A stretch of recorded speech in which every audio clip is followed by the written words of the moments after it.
Dear ladies and gentlemen, distinguished guests, welcome to Slovenia, welcome to Bled, and welcome to the final ceremony of the European Logistics Association Award. Very nice to see you in these rainy days. It's great honor for me to serve as a moderator today and to be part of this event once again. For those who don't know me, my name is Igor Jakumin, and I'm a proud member of the Slovenian Logistics Association. Today we are gathered here to celebrate the achievements in logistics, to pay tribute to all the projects that competed in this prestigious award, and to announce who is truly the best in Europe in logistic projects. Allow me first to extend a warm welcome to all of our guests, but among all, I would like to welcome Mr. Mateusz Frangeș, State Secretary and Deputy Minister of the Ministry of Economy, Tourism and Sport. Welcome.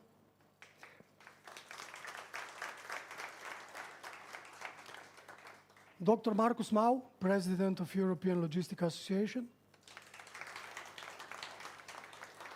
Mr. Igor Žula, President of Slovenian Logistics Association and Vice President, of course.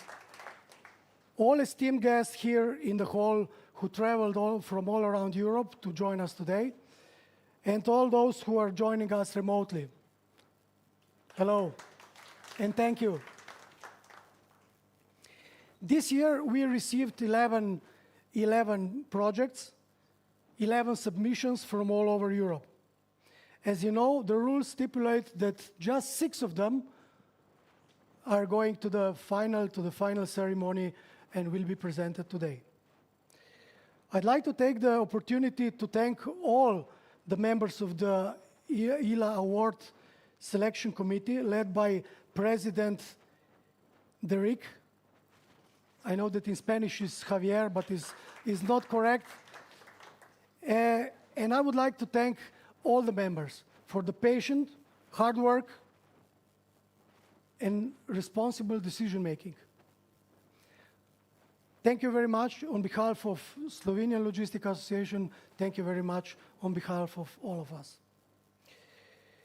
Before we turn our attention to our competitors and announce the winner, I would like to invite our esteemed guests to share a few words with us.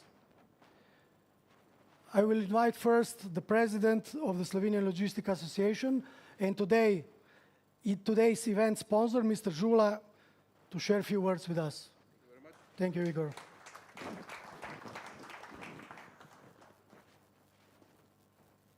Hi.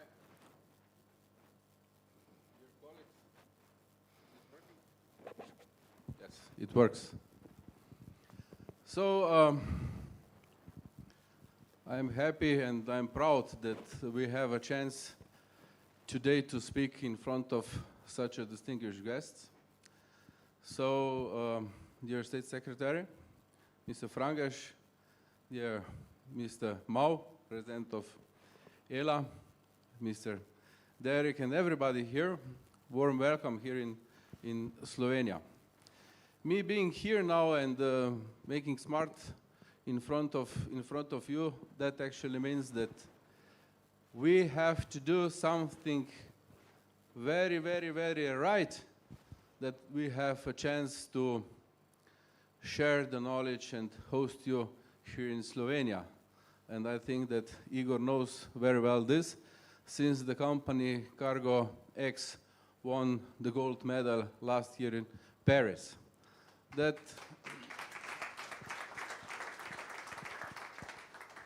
That says something about us as well. Slovenia is a sport country. We all know this. We have Primož Roglič, we have Tadej Pogačar, Dončić, Janja Garnbret, Tina Maze, and a lot of other special sports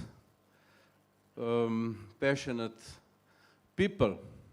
And if you want to be really the first in the world, that means that you have to be patient, you have to be devoted to what you do, that you have to have the goal, and you have to invest a lot of time to get the results that give you on the world's stand. However, in the business is more or less the same situation. Hosting here the best projects, this really means something. These projects are already the winner. They are champions of the national competition. They won the first bench in the European Logistics Association. So what we have today chance to see, it's already champions of the champions. So that means the winner will be champion of the champions.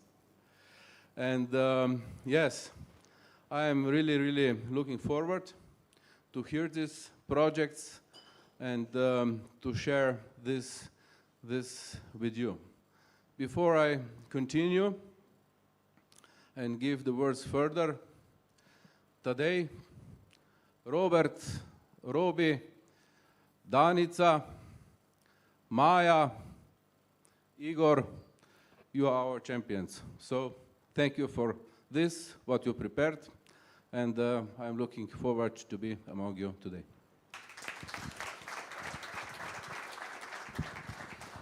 Thank you, Igor, for your visionary perspectives and accompanying words that will help us to make the best decision regarding today's winner. Our next speaker, Professor Markus Mau, President of ELA, who is the key supporter for this competition. Markus, please, the stage is yours.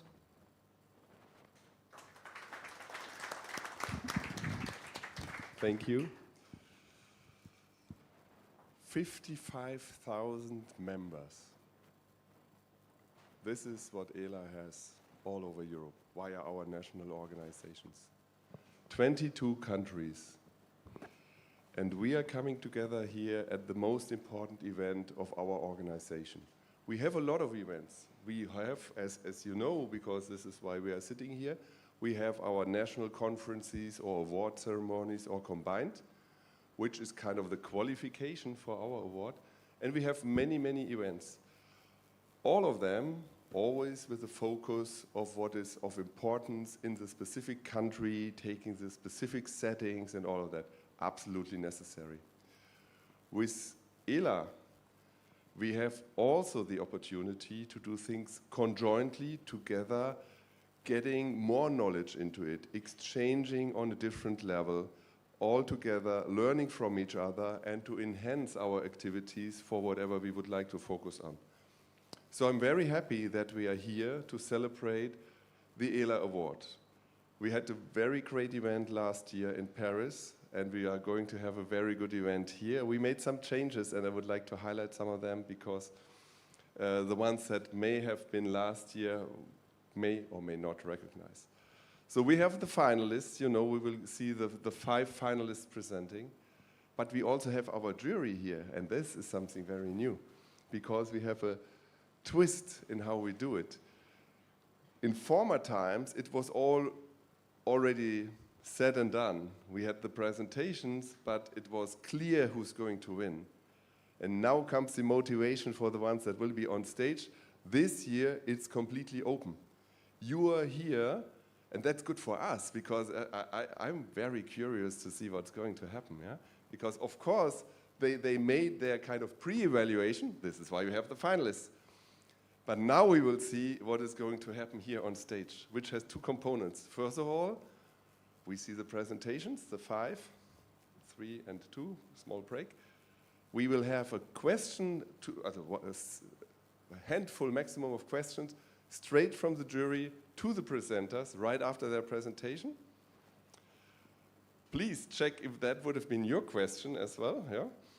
And then, when all the presentations are gone, the jury will disappear in order to come up with the final results. At the same time, you are also asked to judge, and you will get the instructions for that.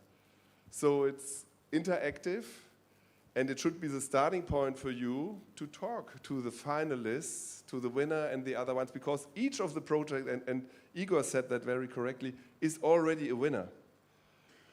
I can tell you from experience, talking to companies that won the European Award, that it helps you in many situations when you go abroad, when you do something out of our good, big, and successful European world. I know one company that is the biggest promoter since then for the ELA Awards and for companies to apply, a German company that said, so, I was so proud of the German Logistics Award. And then I came to the States and did my job and said, oh yeah, well, that's good, yeah, kind of interesting, yeah, you know. So, and then, half a year later, they won the European Logistics Award. So he came back to them and said, by the way, we have the European Logistics Award. And oh, wow, this is great. Because from outside, it's a European perspective.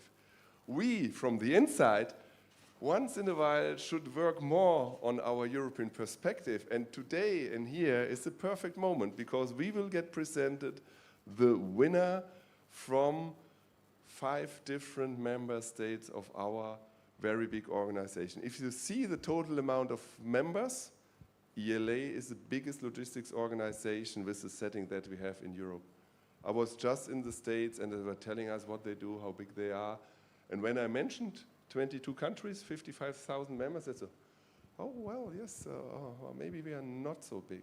So let's take advantage of that. And especially you and me, let's take advantage of having the opportunity, now that we are here, to listen to the presentations, to get inspired, look over the out of the box, see what is happening somewhere else, because it's also a mixture of different things where the industry is working on, where the logistics experts are trying to bring in new technology, new solutions, new collaboration, all of that. So I'm very happy for you to make it here, to have the opportunity. I'm looking very much forward to the judgment from our jurors. And I'm even more curious to learn about the presentation. So thank you very much. Let's enjoy the evening. Thank you very much, Markus, for your appreciated message regarding logistics, European Logistics Association, and regarding the award. Thank you very much. Last but not least, I would like to invite Mr. Mateusz Frangas, State Secretary, Deputy Minister at the Ministry of Economy, Tourism and Sport. Really unusual combination. Sorry, tourism is not my profession. So welcome to Slovenia. First of all, an apology. I was a bit late. I had some logistical problems. Second, usually I start this such speeches with one thought. It goes like this. We already know that we've entered the times of the biggest change in global economy in human history. Well, when I started using this phrase, I thought, okay, it will be inspirational, you know, to motivate the audience. Okay, now let's prepare for those big changes. Let's compete in this transformation. Let's be the best. Well, eventually, it came out that people understand this as a threat. Also in logistics, I can imagine that the whole sector is going through a major transformation. I'm a passionate reader of the Draghi report, the proposal for European competitiveness. And I know that a special sector involves also transport, and within transport also logistics. In Slovenia, we see logistics as a strategic sector. We would like to envision ourselves as the logistical platform for this part of Europe due to our geostrategic position, due to Luka Koper and a major funnel of goods to travel ahead in Central and Eastern Europe. We would like to build on this strategic advantage That's why the government is preparing several changes to be better equipped to welcome new investors in logistical activities in Slovenia. However, that's all because of this, because we see this transformation, yes, of course, as a threat. Yes, of course, as a big problem in several industries, burdened with new regulations, quest for the green transition. But we also see this as a major opportunity to transform our economy to be smart, digital-based, sustainable, and with this, we would like to position ourselves as one of the best European innovators. The last year award proved that Slovenia can compete among the best in logistics, but I assure you, we have also pioneers, innovators in other fields, specifically in developing sustainable and green technologies, biotechnologies, deep tech, digital tech. Welcome to Slovenia. I'm not sure that you are aware, but Slovenia is the only country in the world that has the word love within its name. I'm not sure if that is something that would be very close to your heart. However, we do things passionately here.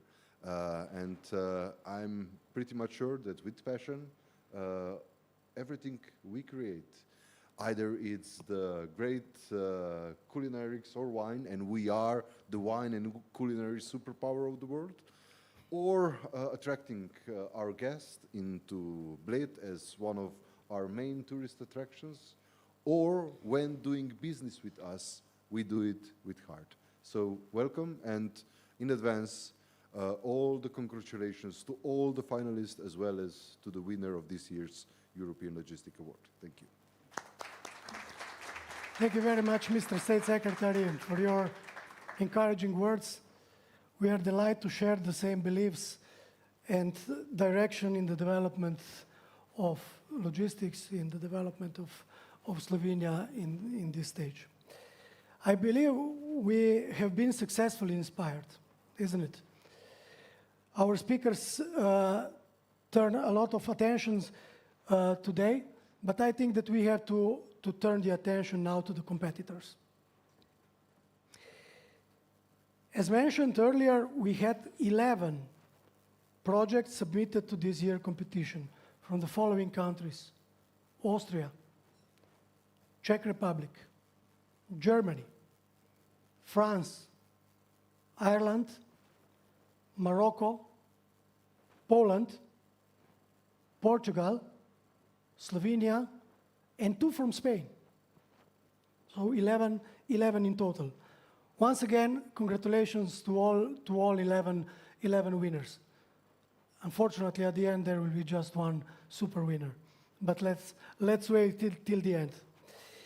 However, just 6 projects have advanced to the final round. So advanced till today, to the today's ceremony, to present what they have done and how they convinced the first jury. This, in alphabetic projects, there are CTT, Correios de Portugal, Smart System, an Iberian solution for e-commerce logistics. Project submitted by AP Lock from Portugal. Herms from Germany, Green Delivery Hamburg, submitted by BVL Germany. La Poste, France, Real-Time Visibility Control Tower, submitted by France Supply Chain by AS Lock. Rail Cargo Group and Transporean, Shift to Rail, booking of Rail Cargo Group's rail and multimodal transport with real-time visibility via the Transporean platform, enabling a fully integrated switch from road to rail along the end-to-end supply chain. Very long and very difficult to read all this, the entire address, but anyway, one of the finalists, submitted by VNL Austria. Usynchro, cross-company collaboration in impulse in supply chain management towards sustainability, submitted by ICIL Spain. And Żabka Polska, automated logistic in Żabka, modern logistic solution for operational efficiency and sustainable development, submitted by PTL Poland. These are the 6 finalists of today. Please, an applause.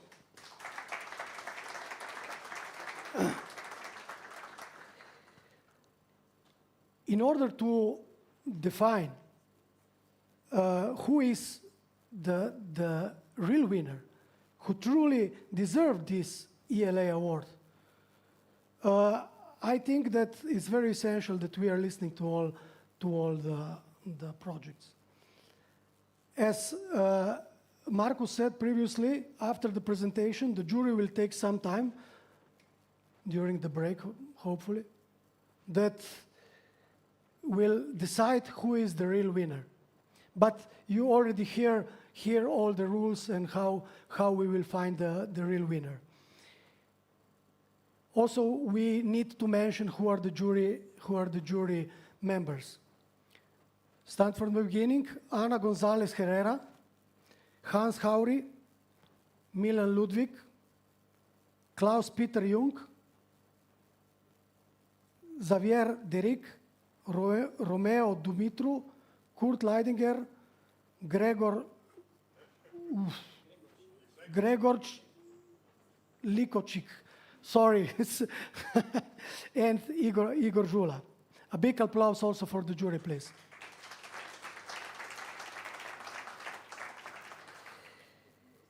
Before we proceed, allow me to inform you that one of the finalists, Usynchro, and our dear friend Christina from Usynchro was unable to attend this event, and due to health reason. We wish her the best and a successful recovery. Due to this, also, we will skip later the presentation, and there will be just 5 projects presented today. So let me remind you just few rules before we start, and I would like really to give the stage to the presenters. Each team have 20 minutes for the presentation and 5 minutes as an addition for the direct question. So we are really encouraging all of you to raise questions plus the jury, so that we will have the direct answers when the teams are on stage. Second thing, I will really kindly ask all the teams to stick to the timetable.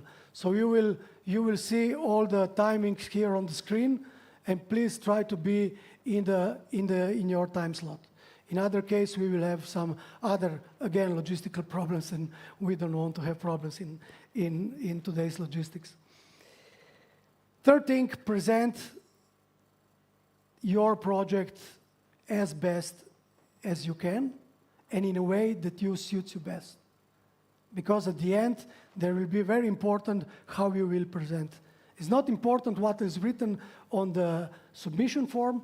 It's also important how you will inspire all of you, how good, how useful, and the added value of your project for the entire logistics. And of course, at the end, I'm sure that the best will win.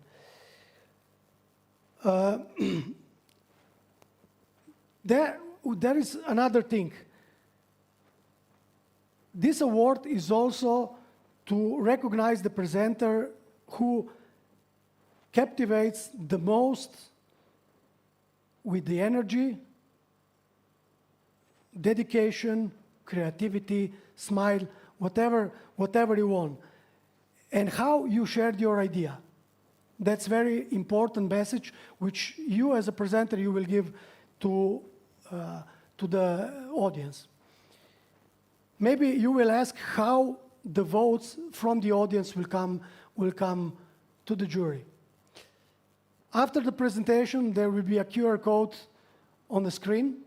And please, if you will take a minute, a short break, before we will go for the coffee break, just to vote by your opinion who was the best of today and who deserved to win. I think that now it's time to change the speaker on the podium. I don't want to speak anymore.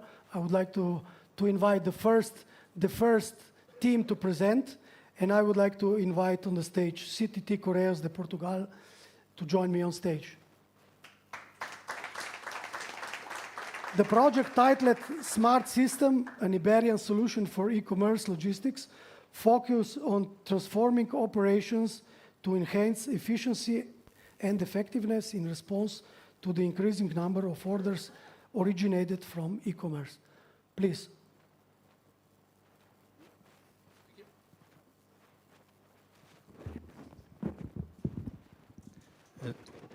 Hello. It's working? No, not yet. Okay. Nevertheless, first I would like to thank the organization, ELA, not only ELA, but also okay, it's working. Right, thank you. For the privilege of being here once again, representing Portugal. We are very pleased to be here, to have the opportunity to be here again, to share our project, to share our ideas, to receive feedback from our peers, and also to share this experience with the other projects that let me just disagree a little bit with the previous speaker. I think that we are all the real winners because having this opportunity to be here, to share this experience with our peers, to discuss and to continue to developing this exciting new area of logistics. So I've come here to present our project, that is a smart system. Granted, not the most innovative name, but bear with me a little bit. This is our solution to answer to the e-commerce logistics in Iberia. And I would like to present to you first our journey of 500 years. We like to call ourselves the first startup in Portugal. So, and we've been from many years innovating and transforming our operation, from mail carriage to trains, to line hauls, to electric vehicles, and having also an important contribution for the society with the introduction of stamps in Portugal, with also organizing the country all the country in Portugal with the postal code. So we take pride in our legacy of transformation, of innovation, and we feel that this project, Smart System, that bridges the gap between the information and the digitalization and the information layer and the real logistics, the physical logistics, is something that will mark the next chapter of this transformation. And let me provide you two important trends that mark the need for this transformation and our continuous evolution.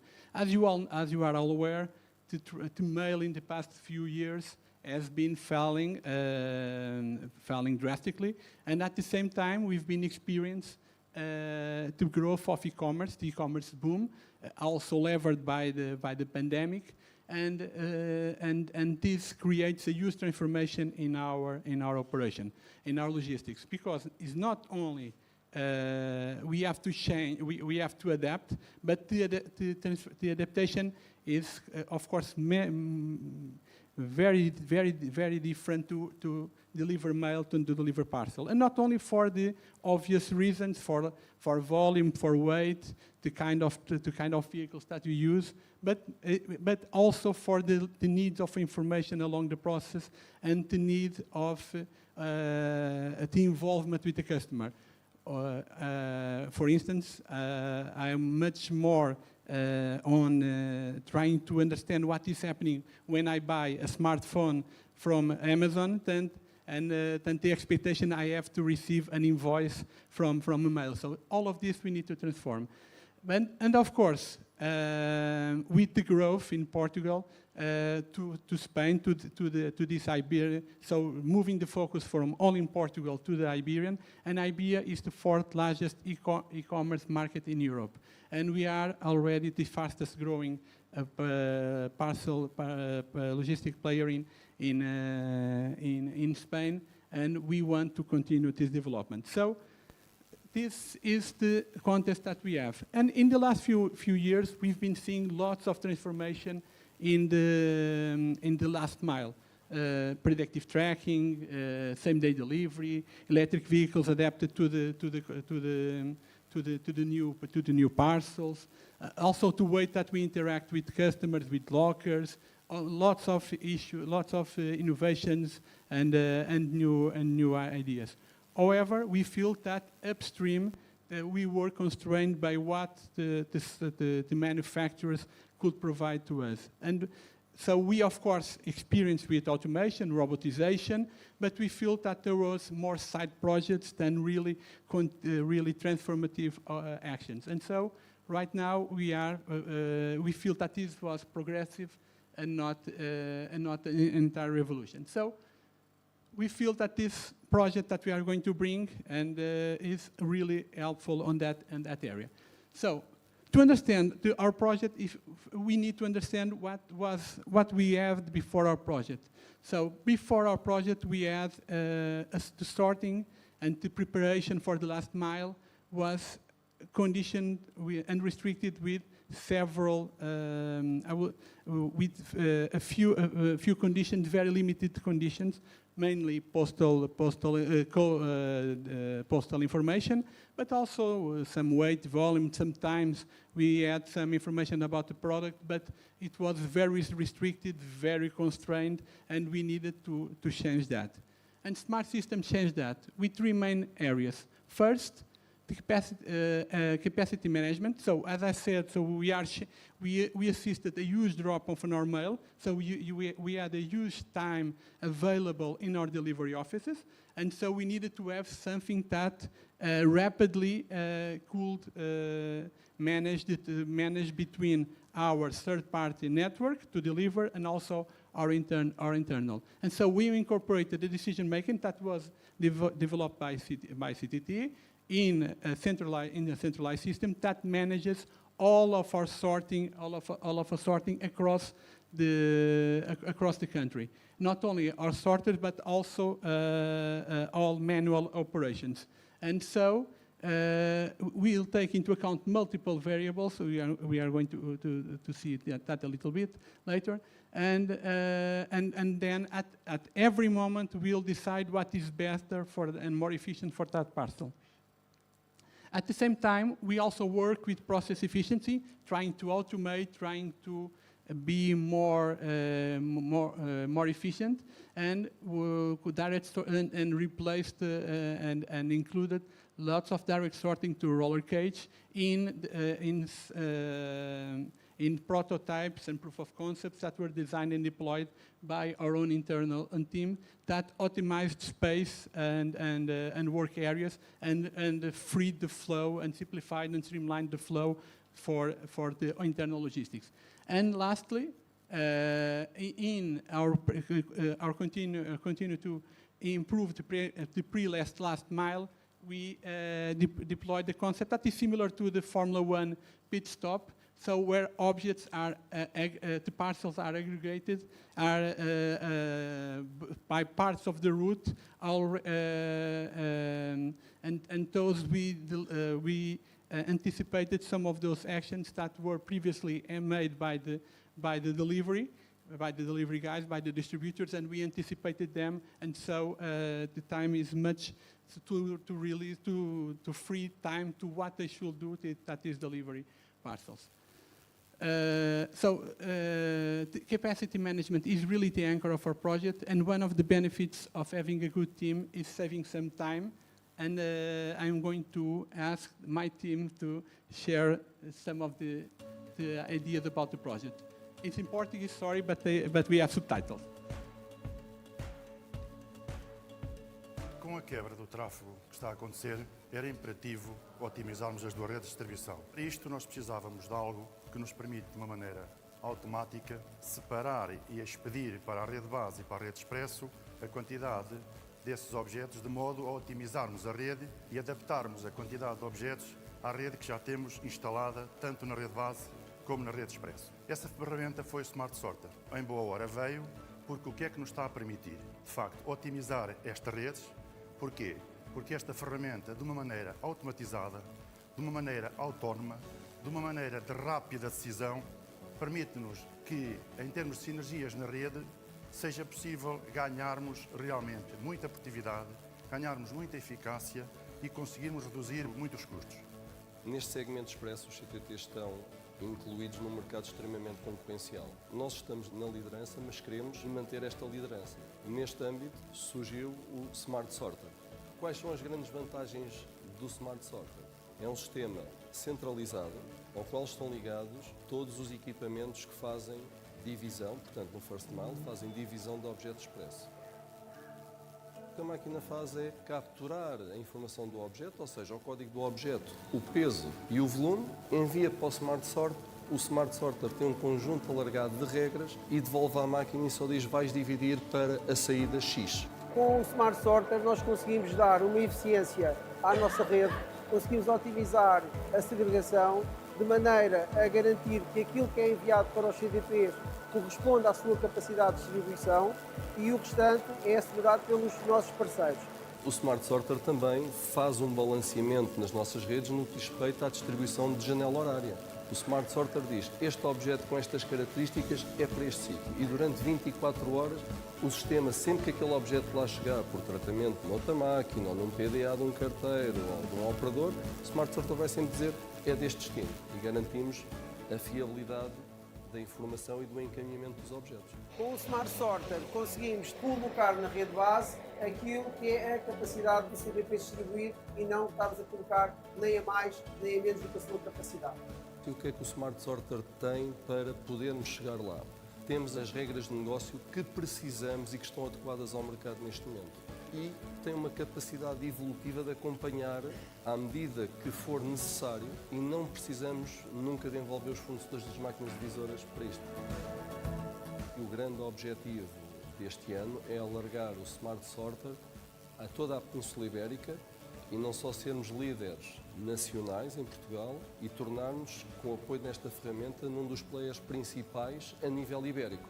E vamos com toda a certeza fazer com que os nossos trabalhadores fiquem ainda mais satisfeitos, os nossos clientes fiquem ainda mais satisfeitos e, acima de tudo, que os CTTs cresçam neste negócio com a implementação desta ferramenta e assim conseguirmos o nosso objetivo, que é fazer mais e melhor, que é o nosso objetivo final.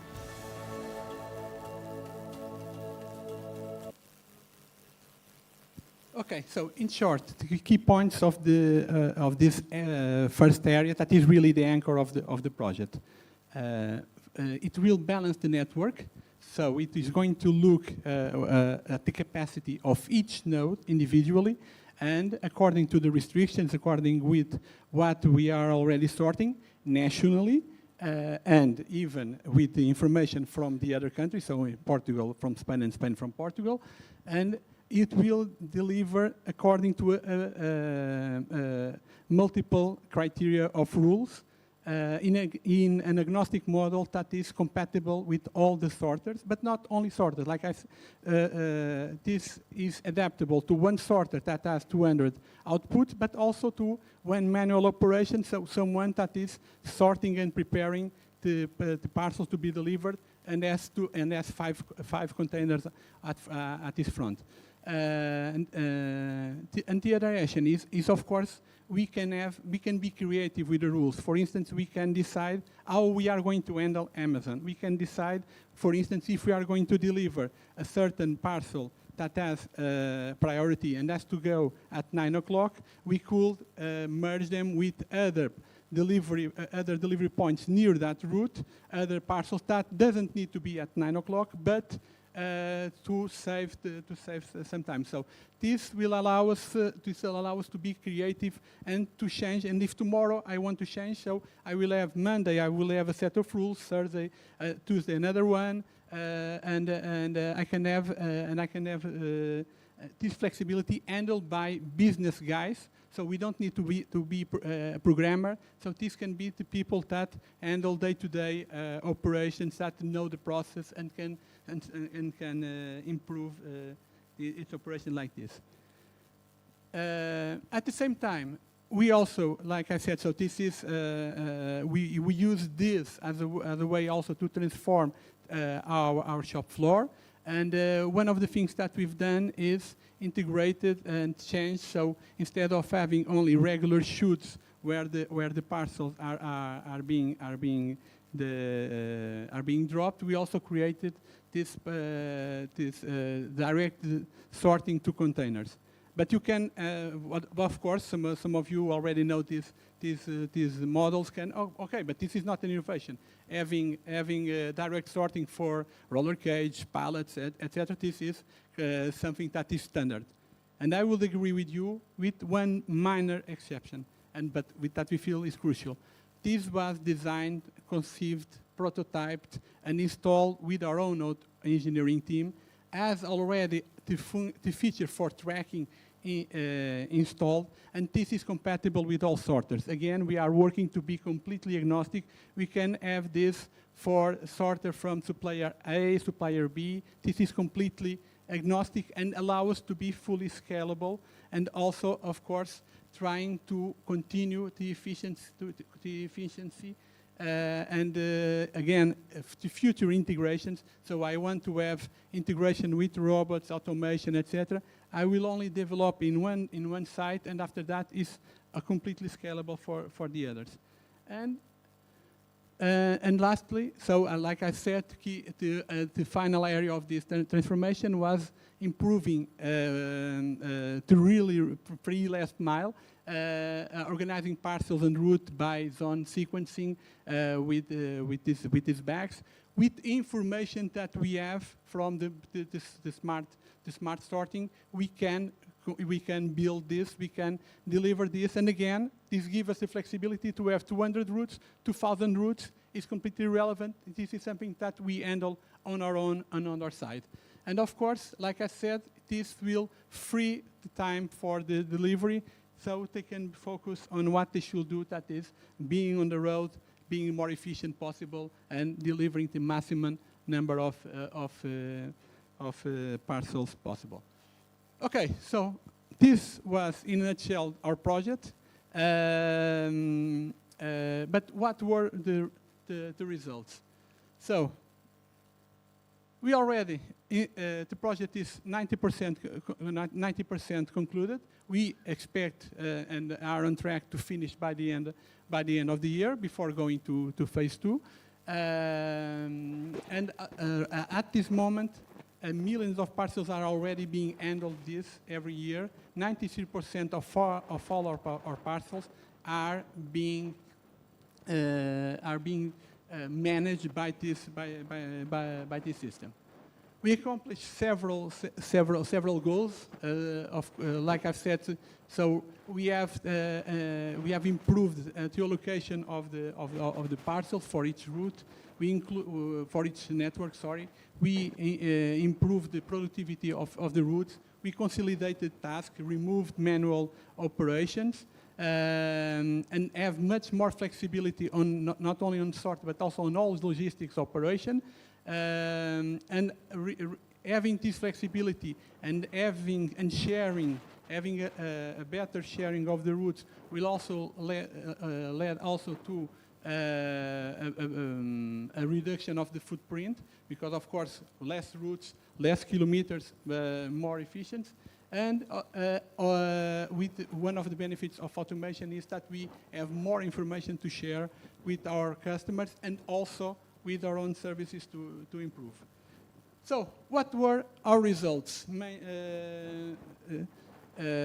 had a 65% increase in the productivity of the sorting process, so due to the elimination of these manual tasks. We had a 90% reduction in downtime on the postal network, because because it allows us to use our postal network to receive in its downtime these parcels. But of course, we are going to decide what parcels they are going to deliver. They are going to receive smaller packets, or they are going to receive bigger packets, or they are going to receive from a customer A or B. So if they need to collect, so everything is managed by this system. And so we saw this increase in 50% of our postal networks, creating synergies, reducing the costs, and of course increase the productivity per route. So in 30 seconds, I still have 44. So I'm going to try to use them in a logistic way. So 100%, no more, no less. So this is our main goal. So we are already, as I said, 90% done on the first wave of the project. Right now we are moving on the second. That is the complete integration with Spain. 100% of all Iberian parcels on our network being handled by this system, and having also an estimation and forecast not only what is happening, but what will happen with AI algorithms, with our own algorithms, and this is something that right now we are already working in it. So and this is the last slide. So what we've learned and what we in this project. So this ability to collect and process operational data in real time really help us and really provide us with tools to move forward. We had to do this without stopping operations, so we had to deploy all of this without stopping. This is not possible because to achieve without a clear coordination, a clear communication process. We need to have a change management program incorporated. We are messing not only with the logistics, but of the real world, the physics, but also the digital logistics. So we need to have those teams together. And for last, we've decided to use only, this is a core part of our process, so we decide to use our teams not only to develop, but to practice, but to design and to maintain in the future. And this will allow us not only to move to the second wave of the project, but also to prepare us for more 500 years of innovation. Thank you.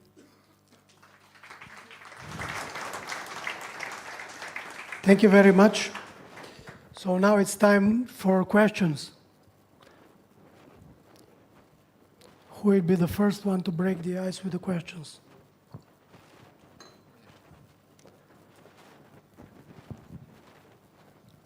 Very nice presentation. I like it a lot. Two questions. One, this is one facility. Do you have just one facility or you have many facilities?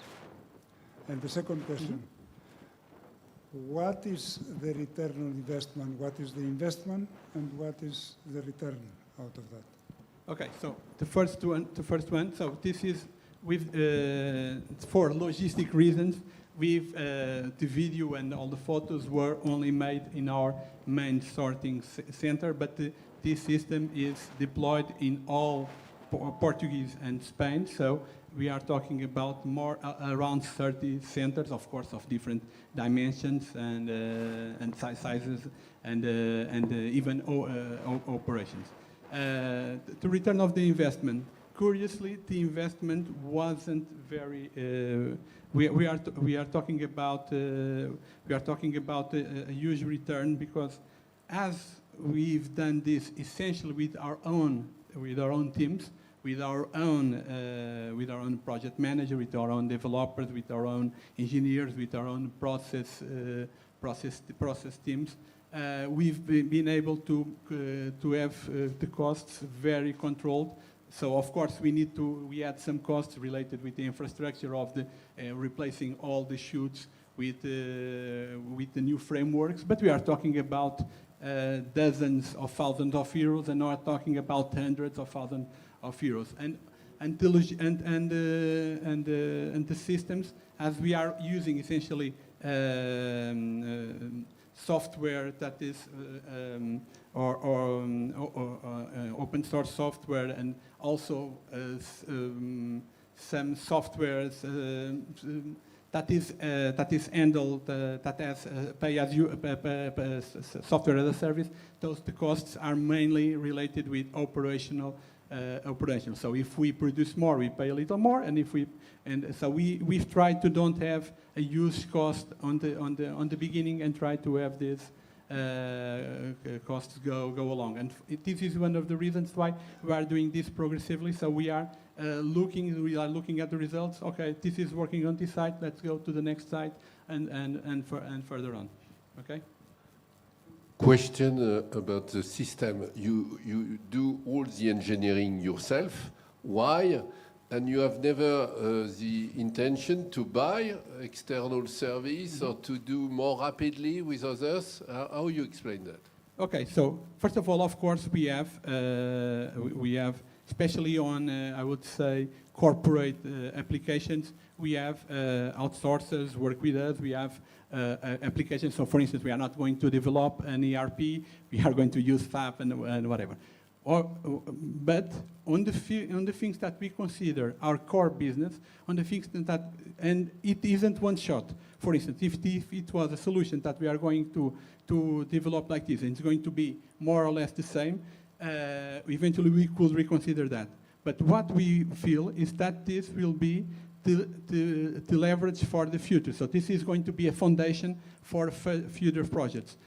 This doesn't mean that we don't have, for instance, we have a huge cooperation with universities. We have cooperation with some startups, and we also have some partners. For instance, we develop our own lockers. So the design, the automation, the electronics were all designed by our teams. But of course, we are not going to have a steel manufacturer. We are not going to assemble that. But we are going to maintain that part.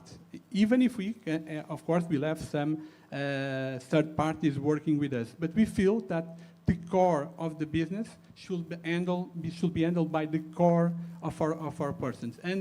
And we feel that this knowledge acquisition, this knowledge transfer internally, it really helps us, because I'm going to make an humble brag. This is the third time that we are here, so we should be probably doing something right, and always more or less with the same team that is been developing projects. So we are building from this experience, from these projects to the following ones, and we feel that this is a solution that works for us. I'm not saying here that is a magical solution, that is something that could work for everybody, but we feel that we have a good team of process engineering, and that could help us with that.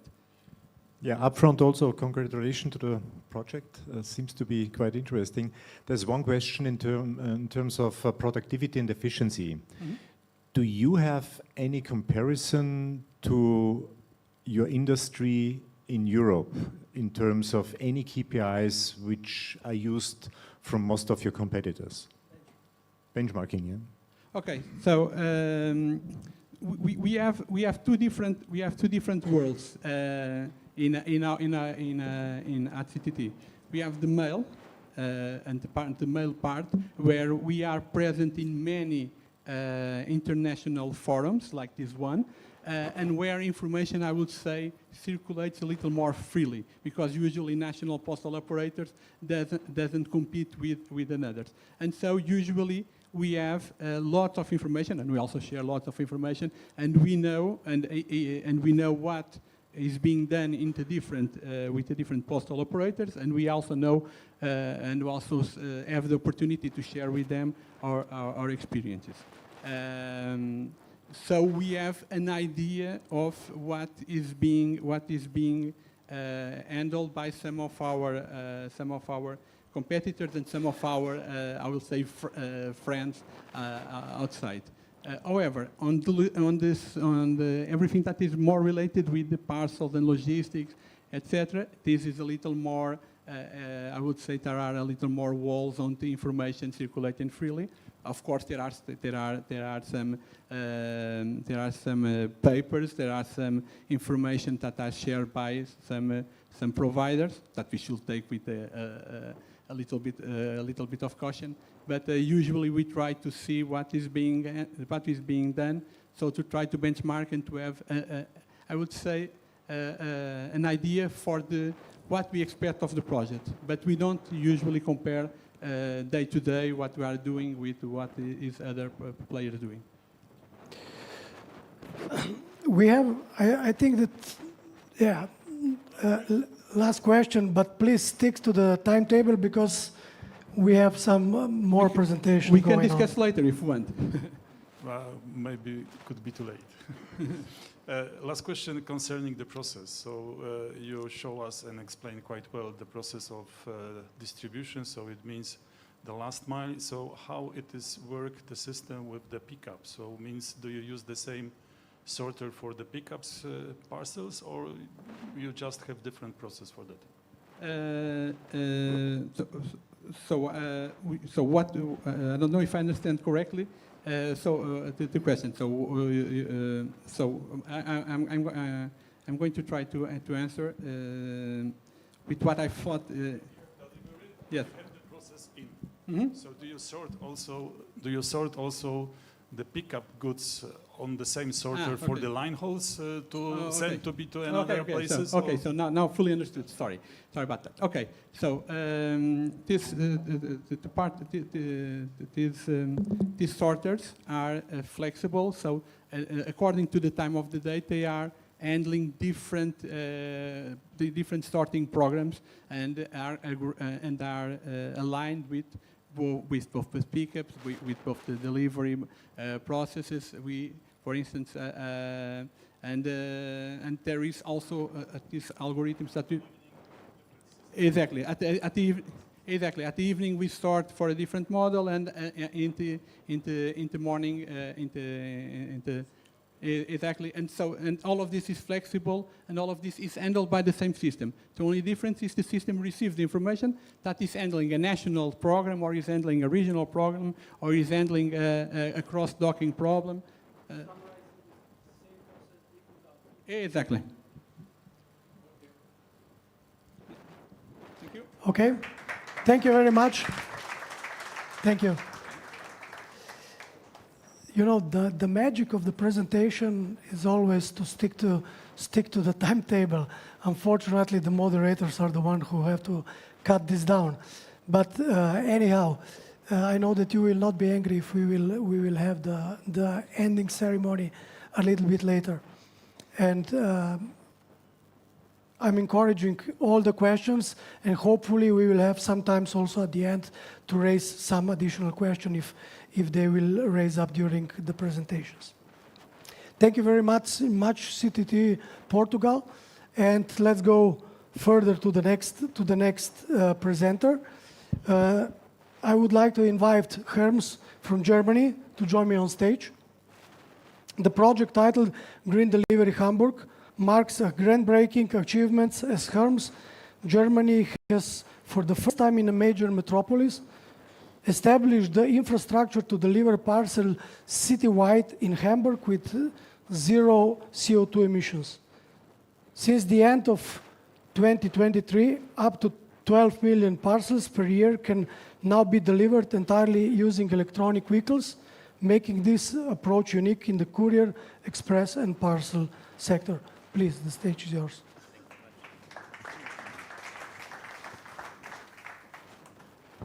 So, thank you very much, dear ladies and gentlemen, dear jury. I'm very honored to be here today and to be able to present our project, Green Delivery Hamburg. My name is Florian Abel. I'm the Sustainability Officer at Hermes Germany, and in this role I'm responsible for our sustainable actions. And talking about our projects and achievements. So, as it has been mentioned already, we are talking about a project that's fully operational, that has been fully implemented by the end of 2023. So we're talking about the first time that a multi-million city is being catered and served by only electric vehicles on the last mile. And it is, for us, it was, I think for the entire German industry, a super ambitious project, a super unique project also. And we at Hermes are very proud that we were able to achieve our goal in transforming the entire city of Hamburg.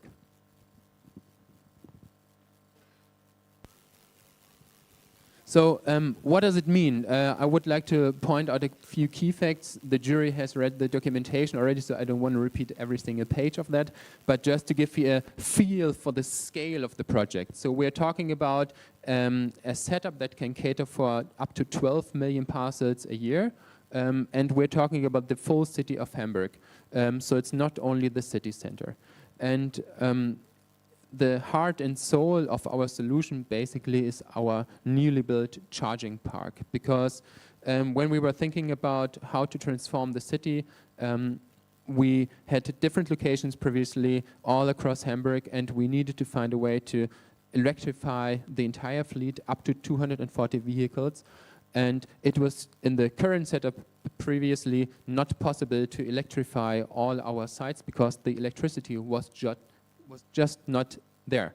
So we had to rethink our options, and also something we used to like to use in other areas is bicycle delivery, but this requires, of course, micro depots, so small inner city logistical sites, and you would need lots and lots of them to cater for such a great area. So this was also not an option, and we turned to the electric vans and thought about how we can set it up. And the solution was that we need to combine all the current sites in one place, which is our newly built charging park, and it has approximately 100 charging points now, and it works together with our logistics site, the big sorting site we have also in Hamburg, which already has around 40 charging points, and they are working together as our main setup, our backbone to deliver this solution. And we even thought about how to transport the parcels from our logistics site to the charging park, where the parcels are being put into the vehicles, and we are using an electric truck, which is also quite new for us and rounds up the full electrification of our solution.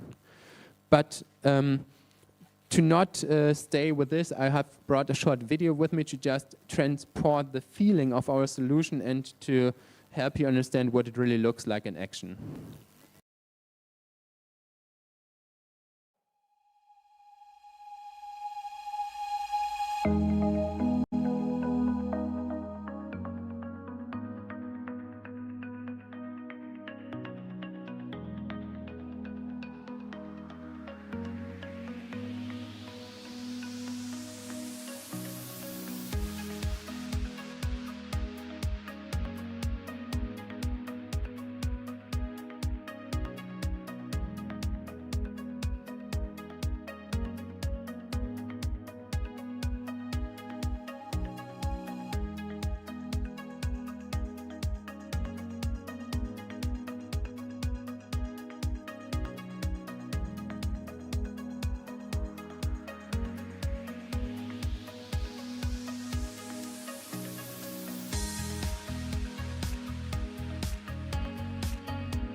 And I don't want to repeat now all the detailed figures of parcel numbers and vehicle numbers, but I want to talk about what's the real success behind all of those figures of our model. And to me, the real success is transformation. And what do I mean by that? We have, if you look at our solution, we have multiple dimensions where really transformation is the driving success factor of making all this happening. And the one factor is, I want to start with, it's transforming individual puzzle pieces into one comprehensive picture. And what do I mean? We're using electric vehicles, we're using cargo bikes, we're using micro depots, we're using a charging park, we're using digital processes, we're using all different kinds of individual solutions, and they have been around even before our project. But what has not been around is putting all those pieces together into one integrated solution. And it was really a big challenge to, first of all, think about, as I said in my introduction, what the suitable solution is, because we have, for example, a project in Berlin where we cater for the inner city area, and we use mainly cargo bikes. But the setup in Berlin is totally different. And as you know, each city is very different. Cities look different, cities have different circumstances, cities have different politicians who think about what the future of their city should look like and what a sustainable city in their opinion is. It's very different. And this requires from us to put those puzzle pieces together every time in a different way, but still, of course, to try to have the same blueprint. So we have this toolbox to put those puzzle pieces again and again together and not reinvent the wheel, of course, but still to find the individually best solution for the city. And this was a big challenge to really cater for the circumstances Hamburg featured, especially on such a great scale.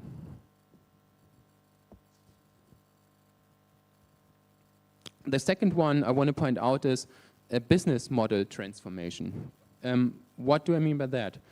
We are a parcel delivery company, so our business is delivering parcels. But as I said, we were not able to use our current logistics setup, the current sites with our partners all across Hamburg to make an electric delivery work because the power was just not there.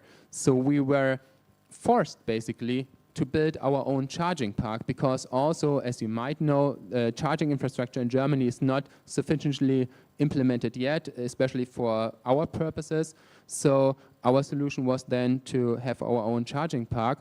But it really means we are now a charging park operator. We are in the energy business now, which is interesting, which is new to us, but it's of course not our preferred solution, to be honest, because we want to focus on delivering parcels in the best quality, in the best possible way. But the lack of progress in transforming not only the parcel delivery business, but the entire infrastructure set up in Germany really makes us move into new businesses, which of course you can imagine we don't have charging park experts in Germany working there for ages and knowing all the challenges, all the business insights inside out. It's just something new, which is of course a big challenge, but I'm very happy that we took this step, because if we would have waited for infrastructure to come up, we would have probably waited quite a few more years. So it was a good move, but very challenging. The next one, I think, is even the one I'm most proud of, because it's also the most hidden one. It's transforming our organization. We, as you might know, are working together with partners on the last mile, so it's not our people doing that, which means we have people working very closely with those partners on the last mile, but they're separate businesses. And when we think about transforming Hamburg or any other city, we need to convince people, we need to take people along the way. It's not about logistics as it has been the last 20, 30, 40, 50 years, doing business all over, but maybe on a different site, or changing from Daimler to Ford with your vehicle. No, it's completely different. You have a new technology in terms of vehicles. If you move to bicycle logistics, the skepticism is even much higher because it's completely new if you were focused on vans. You have the whole charging infrastructure set up, which is also new. You have charging management. You have now the electrical price being a very important component in your whole calculation, which all those partners on the last mile need to deal with. So for them, it's a steep, steep learning curve they need to move on. And so for them, it's a huge transformation. And also for our people, it's a huge transformation because, as you can imagine, those people need much, much help.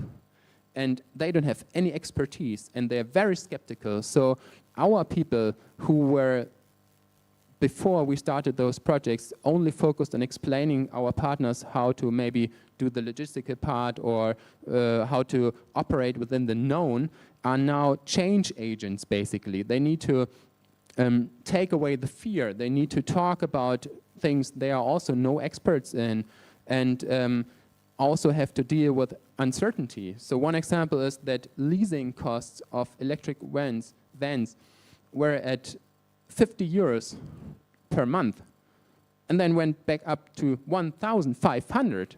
So this is something which, of course, is a lot of uncertainty. Luckily, not always fluctuating like that, but still, it shows that there's many, many more to deal with from our side with our partners than just doing business as usual. So, and this is ongoing, of course, and we have also recognized this need to transform, and we have dedicated people now working on the last mile to really bundle this expertise, who are ambassadors, who are more knowledgeable than their colleagues in those things. And we have even set up dedicated operational teams in our central departments to steer all this effort and to spread the word, to spread the knowledge. So it's a big change, but I think it's the very, maybe even the biggest success factor of our entire project. The prerequisite, of course, to do the organizational changes, technological development and transformation. And I don't want to go back to all the details, but of course it has been a long, long path for those technologies, be it cargo bikes, be it electric vans, or even charging infrastructure, to arrive at a point at where we were able to actually put it into place and use it in such a comprehensive, complicated setup as we have it in Hamburg. Because a few years back, maybe you have your own experiences, all those electric vans drove 50 kilometers when the sun was shining, when it was warm outside, and maybe going a bit downhill. But here, with rain and cold and mountains or hills, maybe 20 kilometers, maybe less, I don't know. But that was the situation. So we as Hermes also try to be partner for the manufacturers, to give feedback, to explain to them what is required, that actually even people delivering parcels don't want to be cold in the winter, so you need more battery efficiency. So those were feedbacks we gave. And also for the cargo bikes, a few years back, they started basically with normal bicycles. And of course, you cannot deliver 120 parcels with a normal bicycle and maybe a huge backpack on, so that wouldn't work. So it took a lot of time and also a lot of feedback to actually come to the point where we can now more or less use them in the logistical everyday business without any doubt and without any constraints. So it's been a lot of work, and the work continues. We talked about electric trucks, which is also part of our Hamburg model. And of course, it feels a bit like we're back 5 years because, again, we are testing and piloting electric vans. We started our first hydrogen truck, so, and it's the same thing over and over. How far does it go? Can somebody repair it actually when it breaks down? How long does it take? Is there a substitute? All those kind of questions arise, and luckily for the last mile, it's been more or less done. Where does our path take us after Hamburg? So of course we don't want to stop, and Hamburg is actually part of our current effort to transform 80 cities in Germany to emissions-free delivery. To be honest and transparent, we're talking about for the 80 cities for the inner city centers, because this was our starting point, also because the technological development when we started a few years back was mainly suited for the inner city setup. So this was our starting point, our ground to gain knowledge and experience. And Hamburg is even a glimpse into the future, because we are now science-based targets committed. as part of the Otto Group. And of course, it will require from us to be able to meet our goals of 42% emissions reduction until 2031, that we have multiple Hamburgs all across Germany, because the inner cities won't do, of course.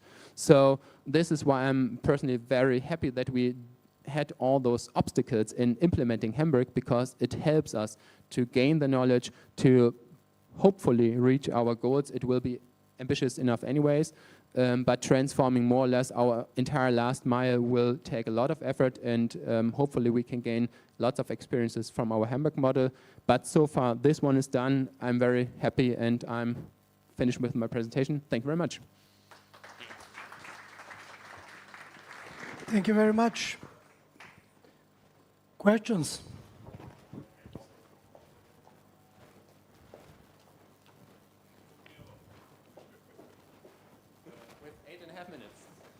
Okay, so first question, I guess, is coming from the competition. So,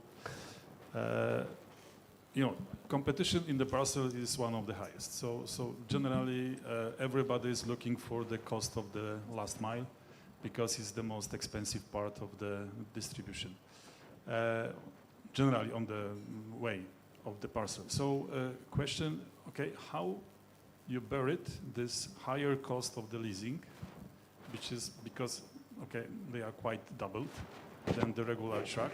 So it means that someone have to cover it. So it's covered by you, it's covered by the supplier, or it's covered by the customers. And the second question, based on, let's say, this short trial of this business, do you really feel it that number of the customers in the Hamburg rise due to this investment? Well, good questions. So talking about cost, I think there's no final answer yet, to be honest. We experience our customers, so the big e-commerce companies, they don't want to pay for anything, to be honest. They are very skeptical of increasing 1 cent or even parts of a cent.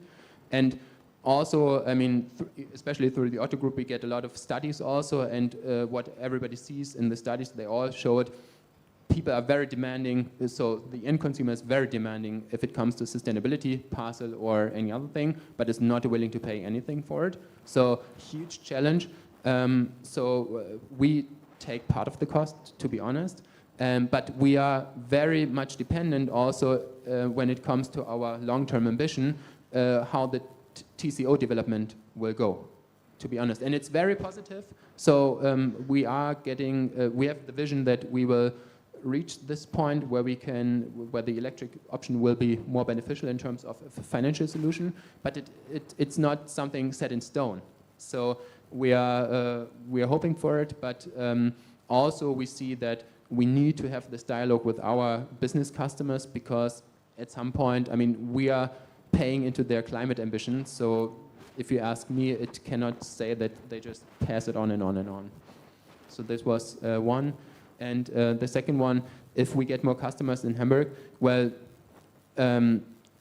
I don't know the exact figures actually. It's also difficult because year-on-year fluctuates so much. But what we do see is we get lots of very good feedback, and also what we can do see is that our business customers, again, they do have very strong climate ambitions, and they do want to see this effort. So I'm in lots of talks with people from the big companies we are working with, explaining what we're doing and having to prove that it's nothing on paper, but that's actual reality. And of course, it's a promise in the future, science-based targets, 2031, a lot will happen.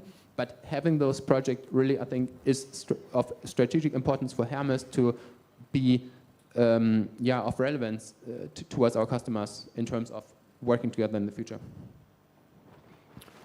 Thank you very much.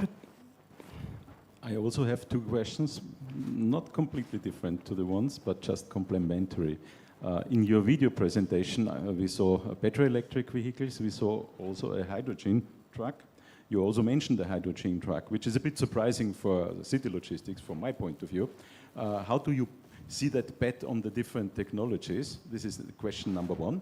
Question number two is, Well, you just talked about the troubles you have on the cost end. However, there's quite a discussion in Europe about the total cost on ownership, and so far that has been strongly dependent from state subsidies. In particular, the German government has recently made a couple of changes in the subsidy policy on battery electric vehicles in particular. So if these state subsidies are gone, which can happen from one year to the other, how do you see the total cost of ownership compared to conventional internal combustion engines? Well, thank you very much for your questions. I will start with the second one. So, yeah, subsidies are, of course, a big topic. And it's not only for the vans, it's also for the hydrogen truck you just mentioned and electric trucks.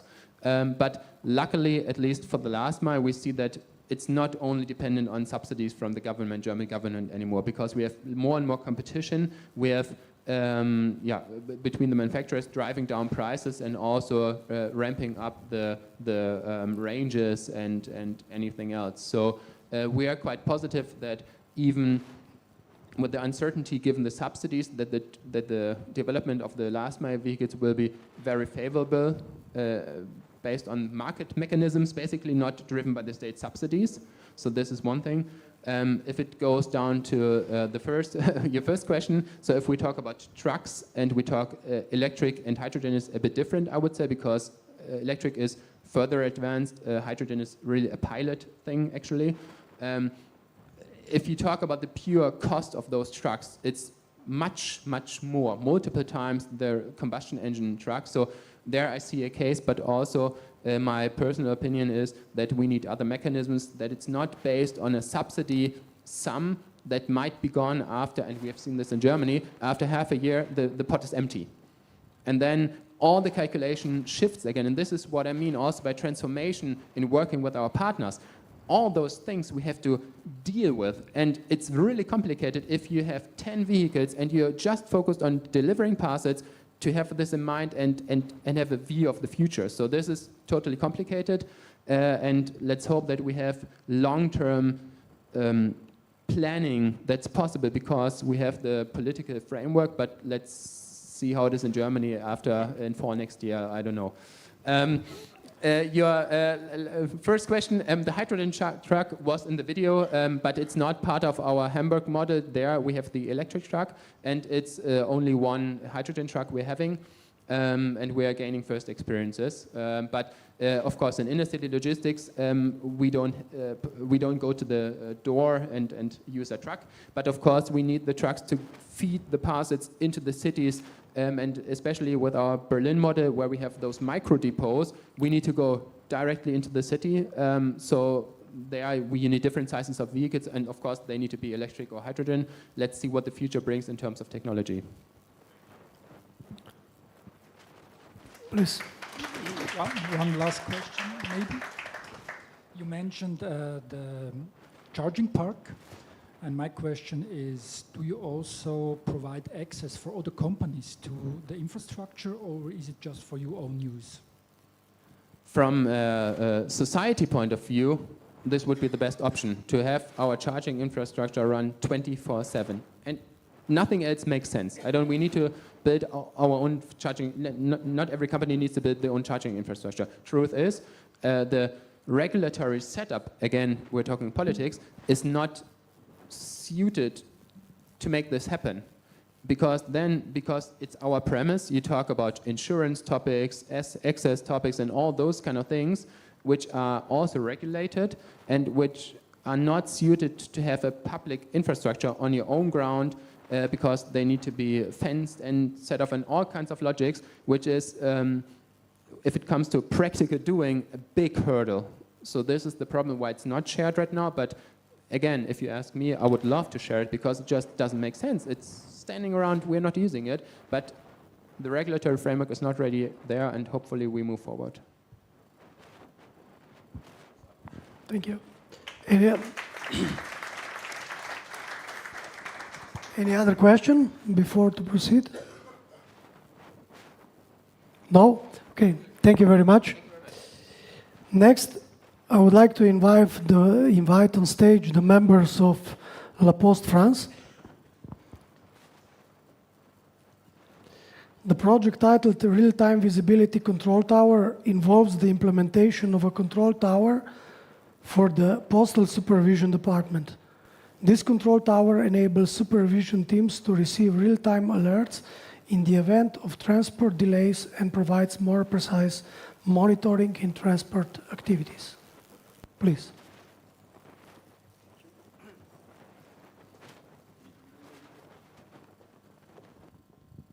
It's working, yes. Can you hear me? Yes. I will start. So we are very happy with Christophe to be there. Christophe will present himself in a couple of minutes. We are very honored to have the opportunity to present this project together. Before starting, I will start by a personal story. So I'm a big fan of basketball. So being in Slovenia, this wonderful country with this wonderful basketball team in front of the Secretary of State for Sport is an honor. So thanks for being with us. And besides Slovenia, I think that also in basketball, Europe has shown that we can play at a very, very high level, be very competitive against the US, for instance. And I think it's the same for supply chain.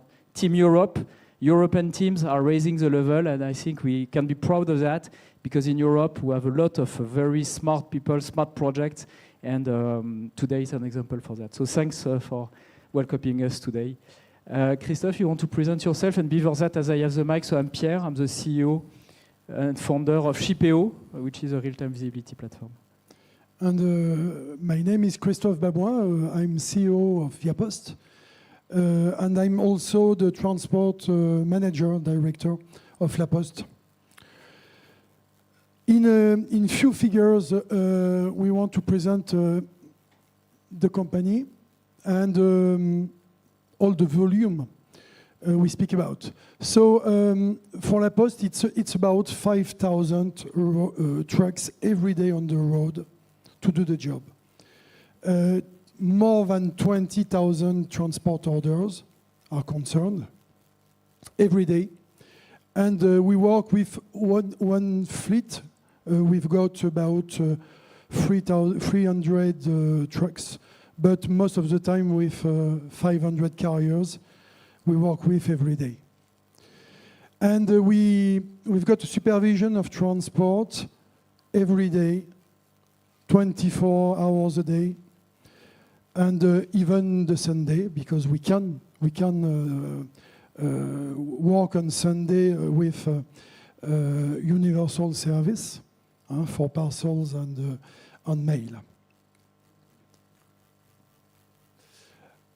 As you see, the diagram is the job is to join every day all the national industrial sorting platforms, about 14 platforms between themselves and with the hub, because the hub is very important to avoid empty trucks and to maximize all we can load. And we go to the delivery centers every day, more than 2,000 delivery centers. We deliver and we collect also every day. It's why we have 5,000 trucks on the road every day.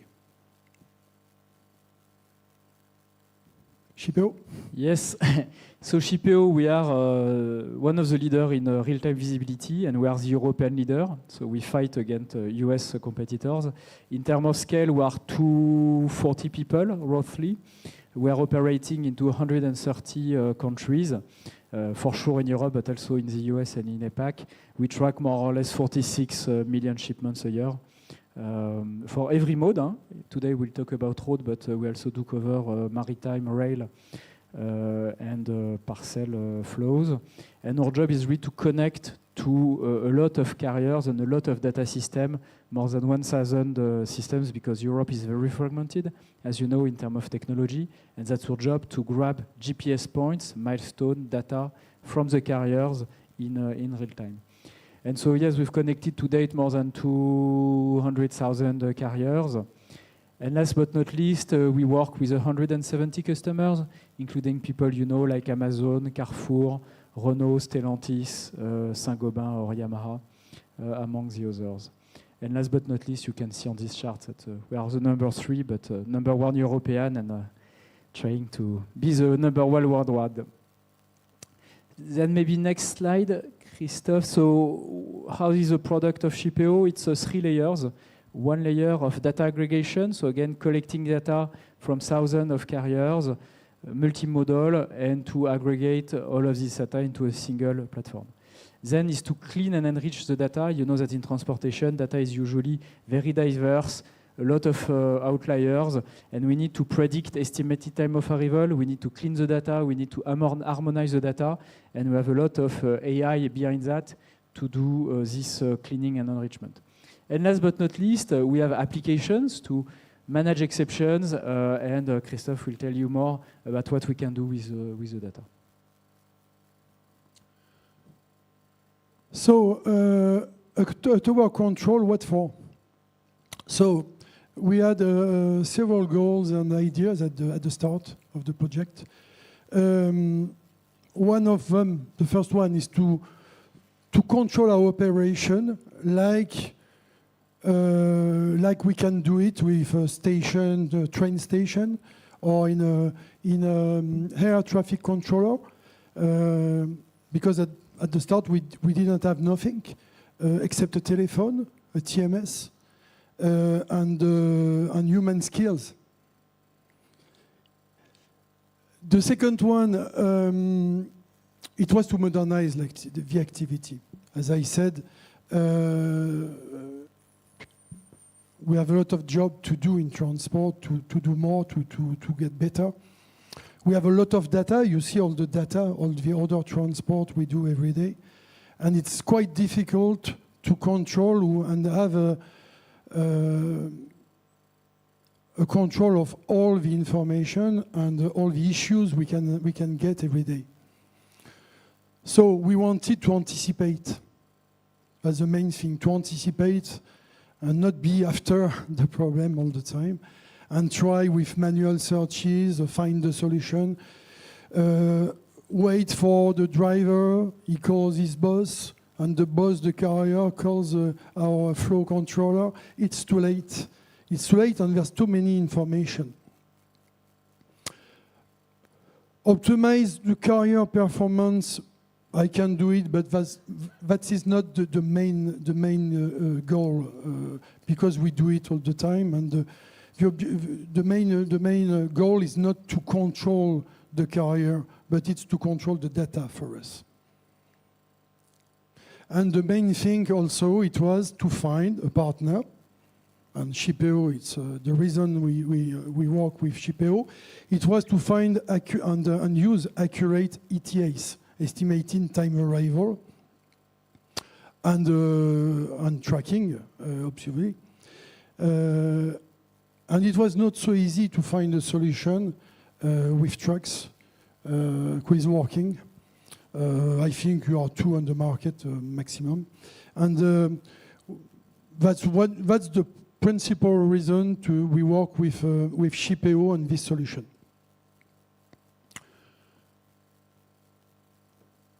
The control tower, it was not only a technical project with Shipeo. It's one of part of the project. But all the project is to get this information with Shipeo, tracking, ETA. But it was also to change all the job of the flow controller. And that's the main thing, the most difficult to do in this project. It's not the technical thing, but it's to change the job. To change the job, the controller, and until the arrival platform, because we can inform the platform, the industrial site, who sort the parcel, that the truck is on time or in delay, and it can give a lot of opportunity to the platform to find another solution, to wait the parcels or not to wait. The delay is okay, it's too much, so what can I do? And before this project, it was impossible to get the information. It was impossible to give the information to all the platforms because by telephone it's not impossible. So they have screen. The idea it was to give some screens like train station to get the information directly in the platform and get this information qualified. And as you see, the project was also to get a wall of modular screen to use other information than only SHIPEO. Obviously, you have SHIPEO here. The solution is here with tracking TA, but also we can do other things like see the course management on an industrial site if we have a problem somewhere. We can look at the cameras on the motorway. Sometimes there an accident, so we can do it immediately. Or in Paris, in Ile-de-France, it's very complicated to get also the site where you can see all the traffic jam. And also see the dock management. So it's what we do in this change project is to change and reorganize all the work of the flow controller with all this information qualified.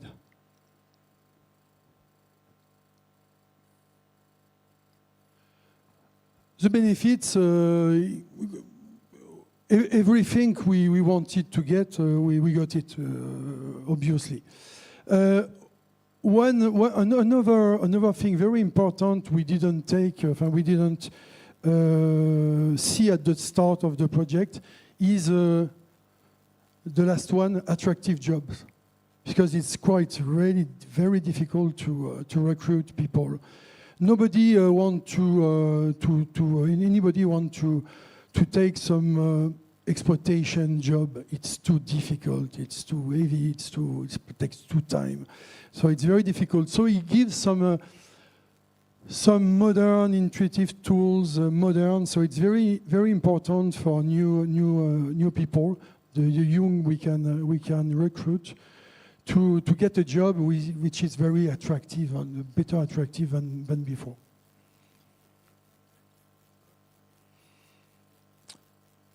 We had the opportunity to use the solution because there was Olympic Games, as you know, in Paris this summer. It was not very simple. Red zone, some surprise 1 or 2 days before. It was not what announced. And we have to deliver in the center of Paris because we have some city center just in the center of Paris.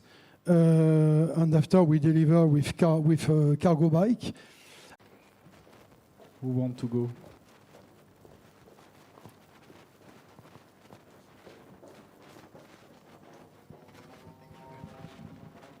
Thank you.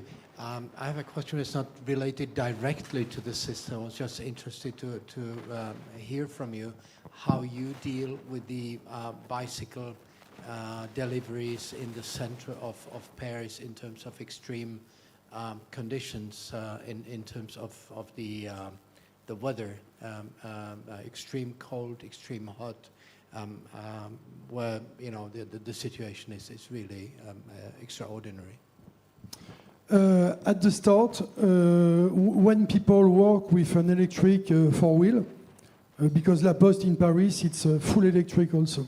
Paris, since this year, it's a full electric with bike, with velo, cargo bike, and four-wheel electric also.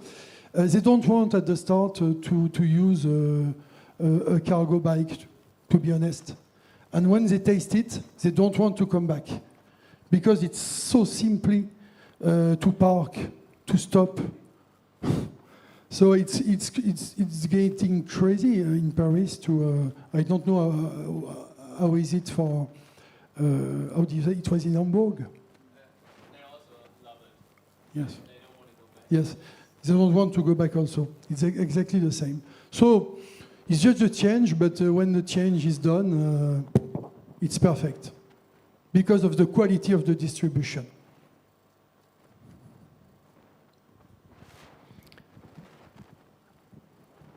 Thank you. In your presentation, you mentioned that you calculate for your partners the carbon footprint, and it could be a debate, and it's like the sex of the angel. How you have improved that? What is your experience about that?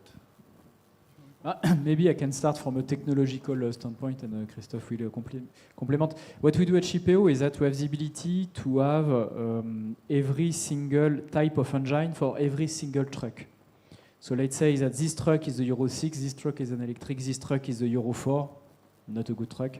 And so we can, and then we have the real kilometers, because as we can track the truck all day long, we know exactly the number of kilometers. So we can calculate very precise CO2 emission, and then give this data to ViaPost and to the user to do dashboard, but more importantly, to value this data internally and externally, because when you make the effort to put for electric trucks or asking the carriers to invest, you need to have a reward somewhere, and evaluating that into annual report or to your end customer is important. And last but not least, I think for Christophe, it's also the opportunity to see where it's breaking, who are playing right and who is playing wrong, and to improve.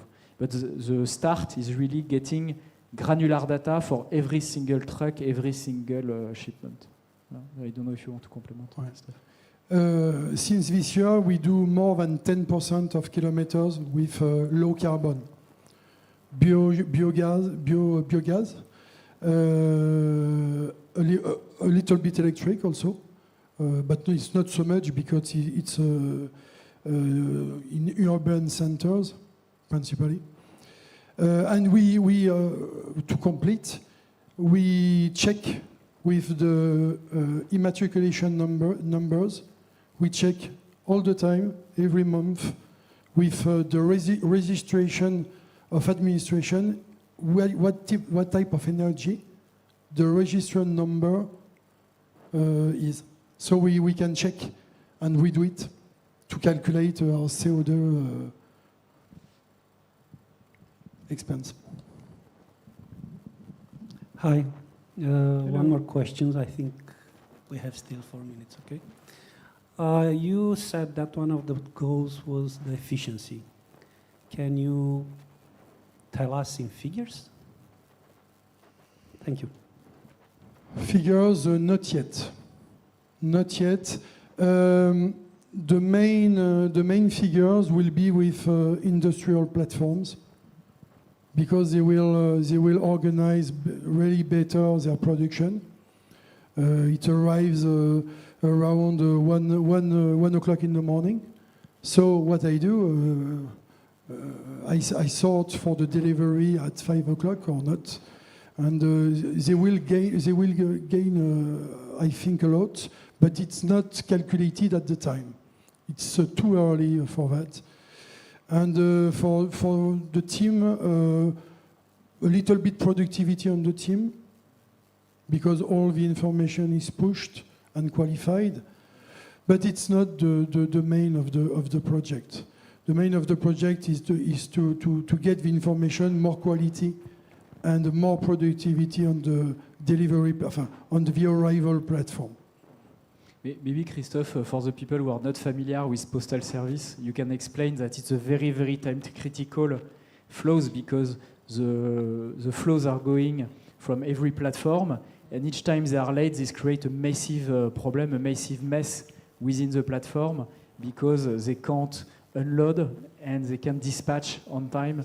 So it's before the project starts and before knowing you, we are not familiar with postal service, and we can't imagine that it is so time critical. It's like the automotive, where Yes. every minute counts. Yes.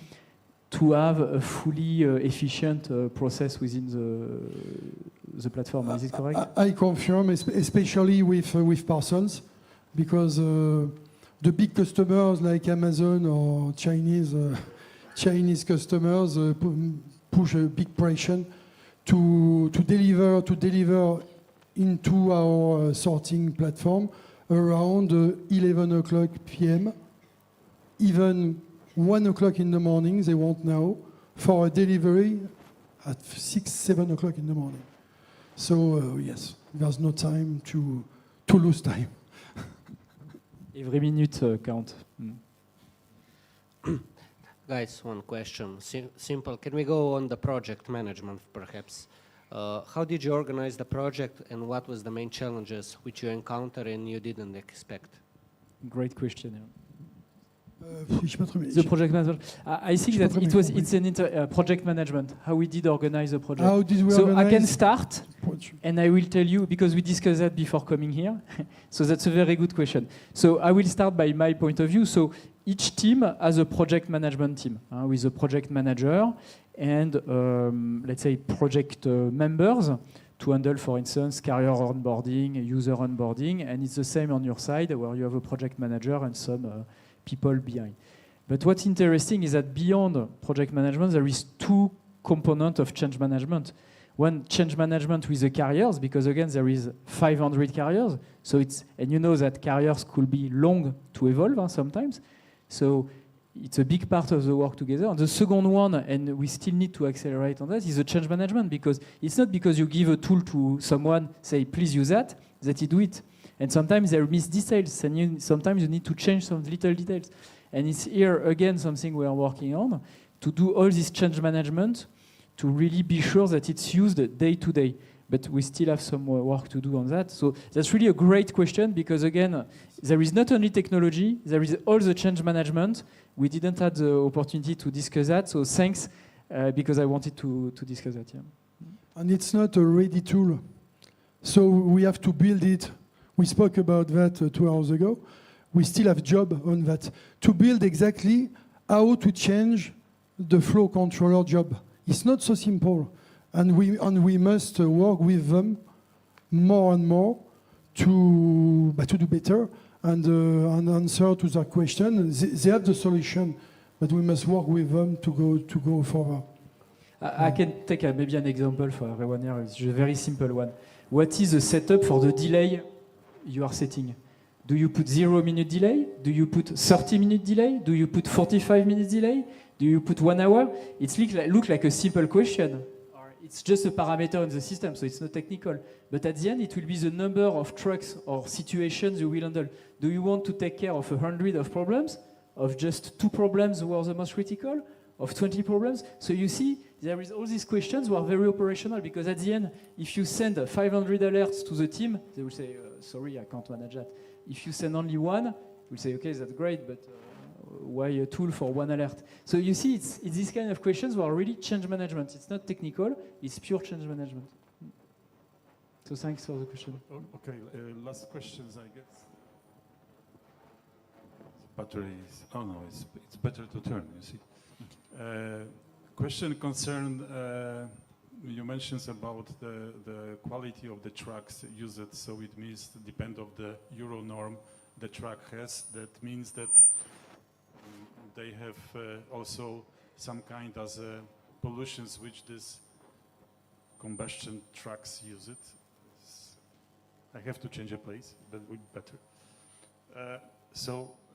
The question is, do you have some different way of the calculation CO2 with the, let's say, regular truck, diesel trucks, or you only base of the norm, which is the problem of the whole sector, yeah? Because we have to believe it that trucks buying 5-6 years ago with the Euro norm 6, it still have the same Euro 6 norm, because no one is checking this and put the data into the database system, yeah?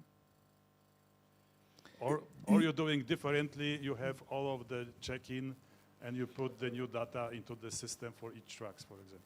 Yeah, that's a good question. Maybe the way to answer to that is that in the CO2, it's also a little bit the question of Xavier. In the CO2 calculation, as nobody knows, everyone use average. But because you don't know, so you use average over average over average. And at the end, you have a totally wrong result. And so what you try to do is to go to every single piece of information, every single truck, to know which type of engine, which number of kilometers, and so on and so forth, to do a much more precise calculation. As you know, there is levels into the CO2 calculation, and I think it's level 3 to go at this level of granularity, to really provide a real calculation, because at the end, an average gives an ID, but it's not the way to improve and to give a correct view to the customer and to the customer of the customer. So yes, it's a challenge. Huh?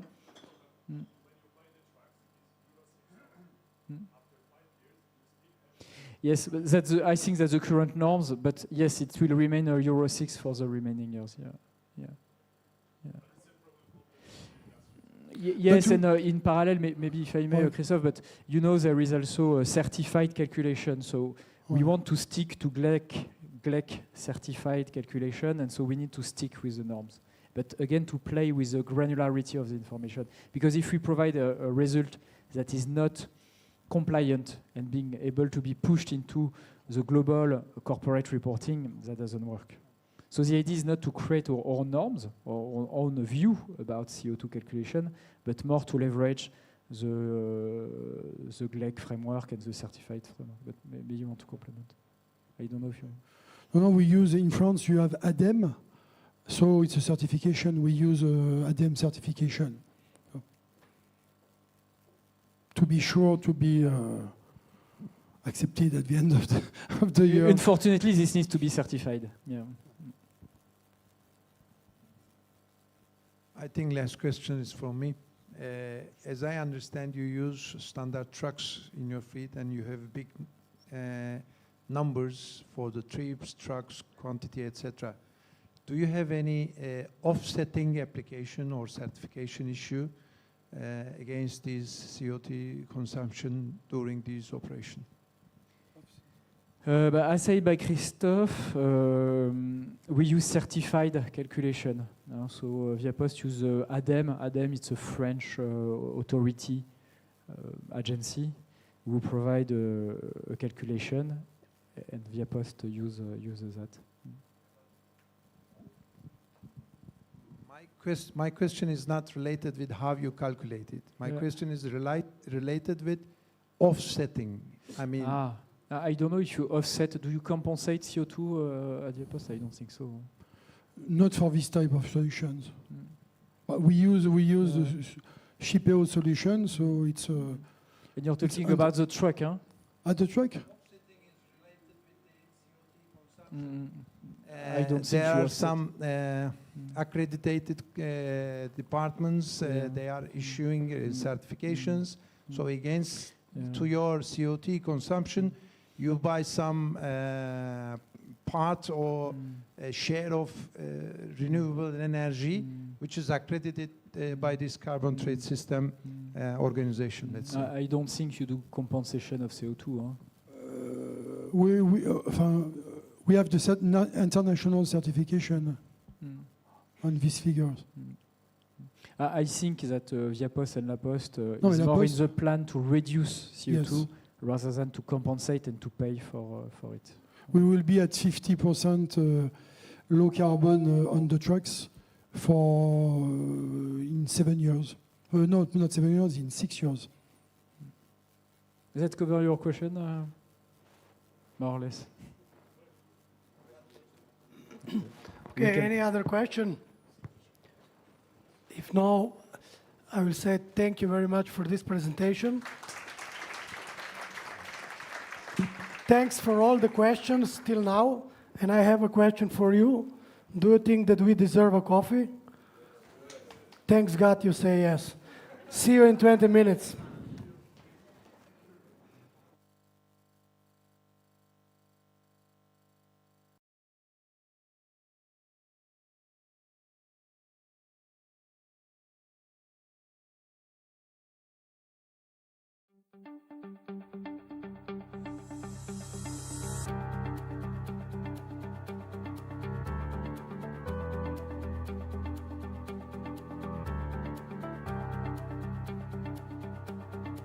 Danes nas je tu 600, ampak ob tem, da nas je 600, prihajamo iz 25 različnih držav. Takšno današnje srečanje za ljudi, ki sprejemamo odločitve, zelo pomembno, zato da slišimo na nek način realnost, da slišimo to, kar vi vsak dan v svojem poslovanju občutite in zelo enostavno potem lahko nekatere stvari, če je dobra volja, spreminjamo. sem mnenja, da je sam kongres zelo pomemben za izmenjavo idej in tudi možnosti sodelovanja med vsemi nami logisti, kajti to bo pripomoglo, da bo sama regija in cela Slovenija bila še bolj uspešna v vseh logističnih panogah.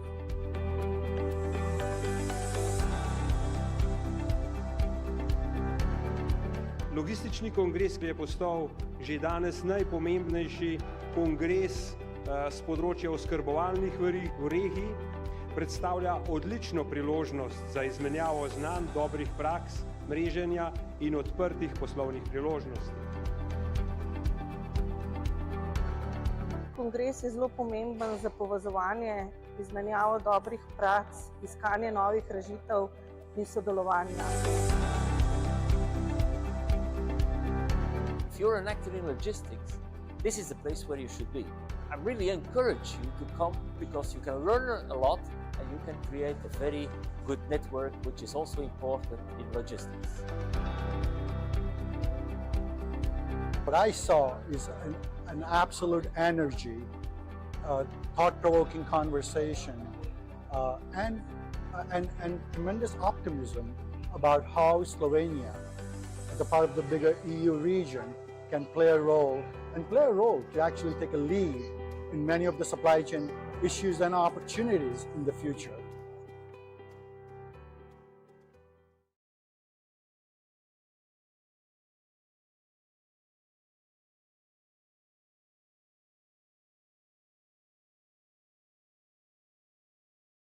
Startups. As we have another 3 presentations, in fact, 3 formally, 2 in live. And I suggest really not to waste our time before the end of the ceremony.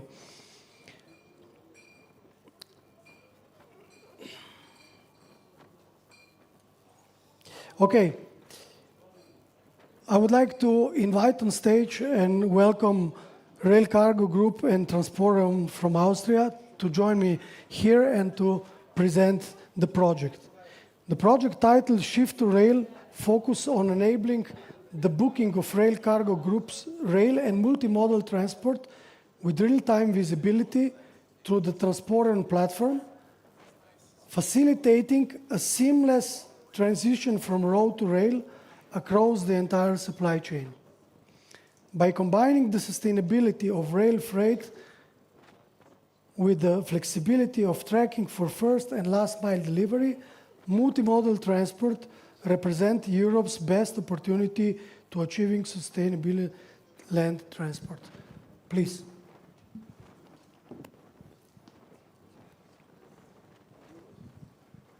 Dobar dan. A long title, I promise you a short presentation. Your micro. And thank you, hvala, also for having us here, for inviting us to the European Logistics Award, to the beautiful country of Slovenia, to the beautiful city of Bled, and the nice lake over there. Unfortunately, the water is also coming from above. And well, we have no influence on that, or maybe we do have some influence. It was already too much water this year, and I think we all know why. We have been a part of that much water. Clemens. Thank you very much. Also from my side, a quick introduction of myself. Clemens First, I'm CEO of Rail Cargo Group. Couple of words to Rail Cargo Group, since it might not be known to everyone. We are the second largest rail freight operator in Europe, just present in 18 countries. Just to give you a feeling, we're talking about 700 locomotives, 25,000 rail cars, and more than 1,200 trains that we are operating per day. And our vision, and that's extremely important because this is what connects us, our vision is to be the sustainable logistical backbone of the European economy. So not of a city, not of a region, not of a country, of Europe and even beyond Europe. And I owe you my name. My name is Sergej Schamschuler. Well, it doesn't sound Austrian. I am Austrian. And I'm standing here as head of partner management of Transporeum. A few words on Transporeum. I have no slides on that. I was saving the slides for you. Transporeon is a software company founded 24 years ago as a startup in Germany. Nowadays, Transporeon is more than a software company. It's, according to the Boston Consulting Group, the largest logistics network of that kind of trusted partners. That means 1,400 shippers and retailers plan, execute, and control transportation, more than 30 million transports every year over our platform in cooperation and collaboration with 158 logistics service providers and carriers. So this is where we are, and there's a range of solutions starting from freight procurement over time slot management and ending somewhere at freight audit and freight pay. In total, some 25 different solutions which enable the different supply chain actors to execute business in close collaboration by the means of digital services. So no emails, no calls, just digital means to speed up the business, to make it more efficient and collaborate with a large number of entities in parallel. So that was on short on Transporeon. When we discussed what do we present to you today, apart from the project as such, we said we are not going to flood you with 40 beautified, glossy PowerPoint slides. That is not our ambition. We have a handful of slides just as a background for you, but we want to give you a story. And the story is about something we have done which has the potential to accelerate European logistics without a lot of hurdles and without any serious effect on the costs, as we discuss in these days in Europe. And that solution is our story.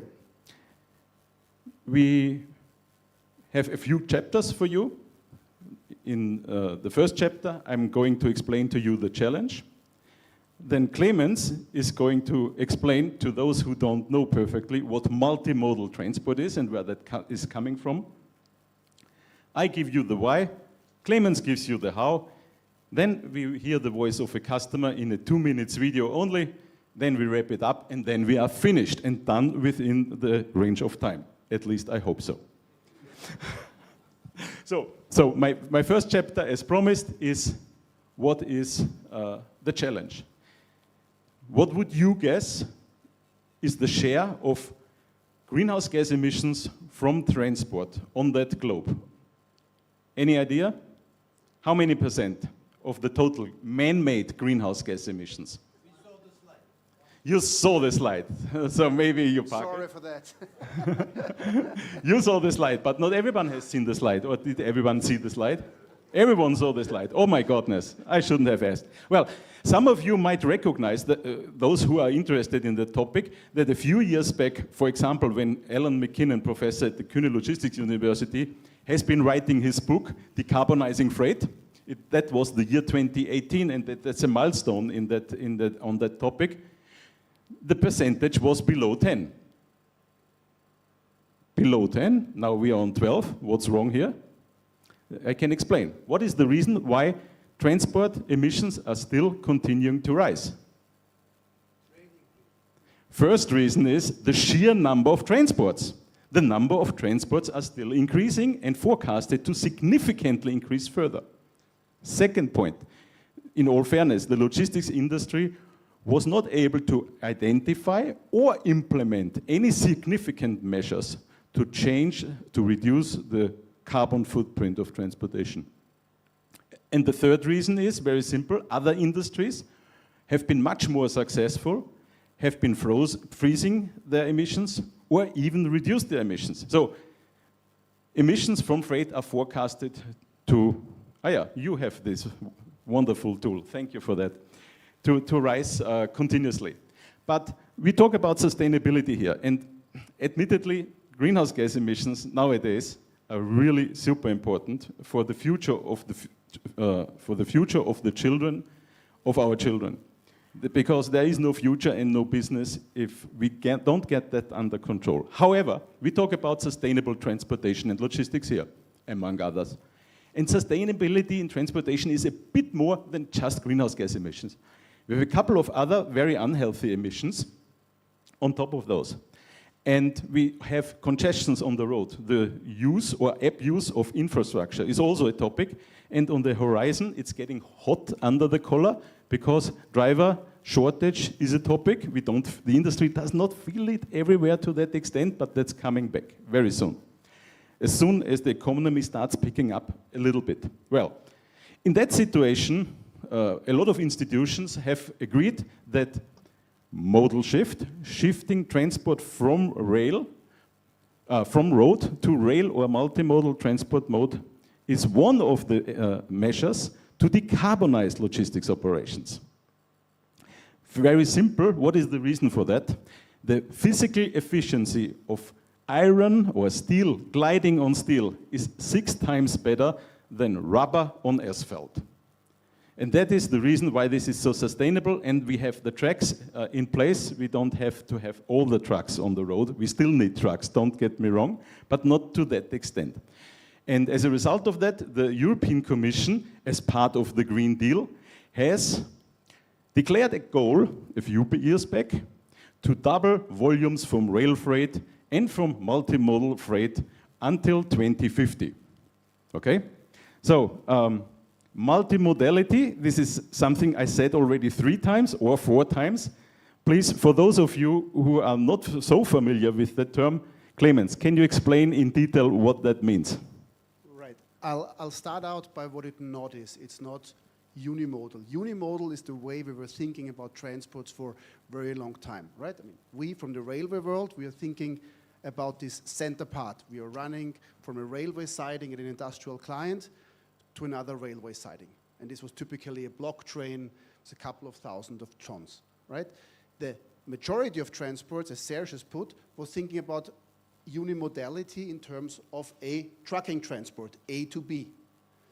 What multimodality now is combining the advantages of both modes of transport to achieve an ultimately better solution. And the advantages of rail freight, or where rail freight is unbeatable, is, as Serge said, energy efficiency, factor of 6, moving over long distances and pulling heavy weights. Right? On the other hand, rail is bad where trucking is extremely strong, which is the flexibility, which is the possibility to have smaller shipments, which can then be consolidated into a full train, brought into a target area, be deconsolidated, and delivered to the destination. So this is what we mean with multimodal logistics. We almost always talk about combination of truck with train. Obviously, you can combine it in any other way, and that way you get the best out of both worlds. Back to you. Yeah, the beauty of this is everything we need is already there. We don't need charging stations.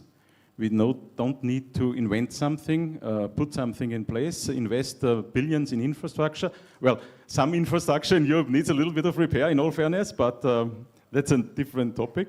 But basically, this is a solution which we can implement now, not in 10 years, 15 years, 30 years. And it doesn't hurt the industry, by the way. But you remember, policymakers support that very much.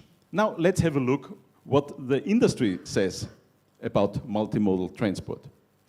Early this year, we have published a report, Green Freight Report 2024, together with the Kühne Logistics University, Hamburg, and Smart Freight Center.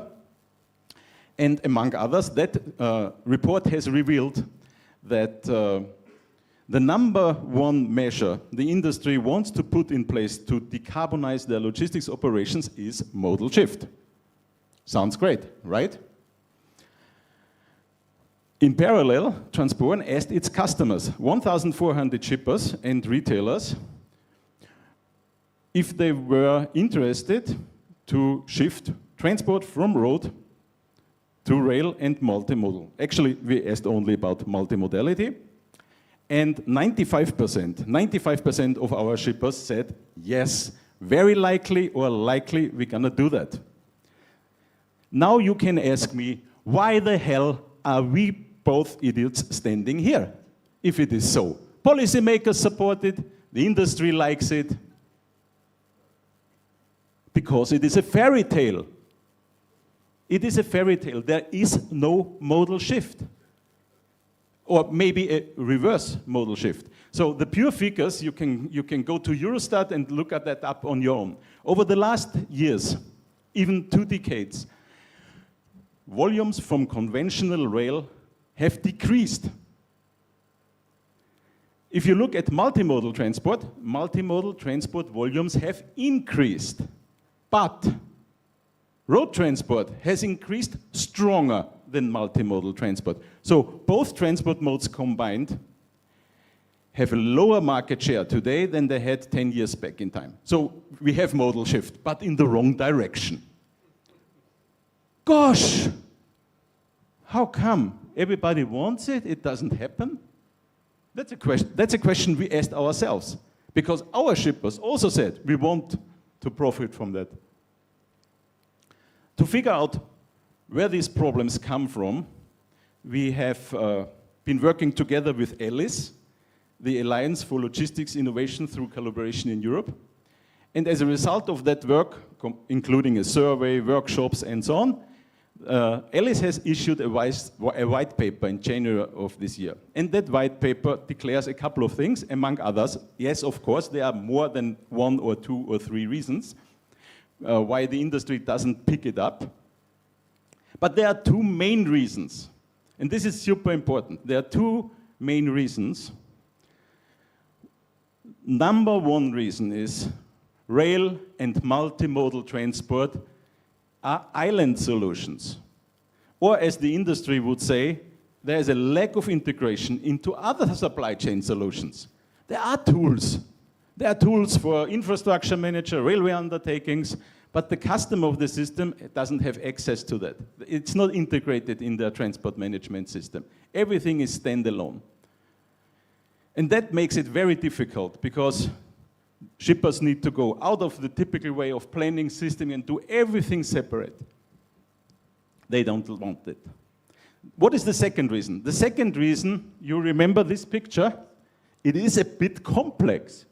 You have a lot of transit nodes, you have several drivers, you have a train, you have a terminal, or actually you have at least 2 terminals. So you have a lot of stakeholders. Everything is very complicated. And the industry says, well, if this is so complicated, what I need is to have more visibility and more transparency to the system. Because I'm afraid, when is my product going loaded? Where is my product now? When will it arrive at the destination? And what is the routing so I can calculate my greenhouse gas emissions accordingly to the Corporate Sustainability Reporting Directive? Unfortunately, in conventional rail and multimodal transport, all that lies in the dark. Yes, we have real-time visibility on the road since a couple of years already. And it has a certain coverage. European average, if I'm not mistaken, is 25%, but it's much better than nothing. But to have zero transparency in a mode which is perceived as risky, this is just a no-go. It doesn't give assurance to the industry. So these are the 2 main reasons why multimodal transport cannot go ahead. The lack of transparency and the island solutions. Well, at that point of time, we said to ourselves, this can't be the end. This can't be rocket science. Let's do it. But these are things you cannot do on your own. So you have to find a partner with the right mind shift who has arrived in the 21st century and not in the 19th century where most railway undertakings are still placed. And we found that partner in rail cargo. And together, we have addressed exactly those 2 topics. And Clemens, please tell us what we have done. Right, I'm going to continue from there. We have been designing and executing these packages for quite some while. And what we found in discussing with our clients matches exactly what Serge is just saying, right? Ultimately, logistics is about trust. each of one wants to trust that the shipment you give us arrives on time, reliably, almost essentially every time. And trust, we find, is most simply generated, A, by simplicity, right? All these customers we want to approach here, they typically don't have experience with rail freight, right? So they want to have the same processes, the same interfaces. They want to do the same thing as booking road transport, and transparency, and Serge has brought it home, I would say transparency cubed, right? You want to know where your transport is, you want to know where the transport arrives, and especially you want to know, since you do it also for, at least partially for sustainability, you want to know how much lower your environmental footprint is.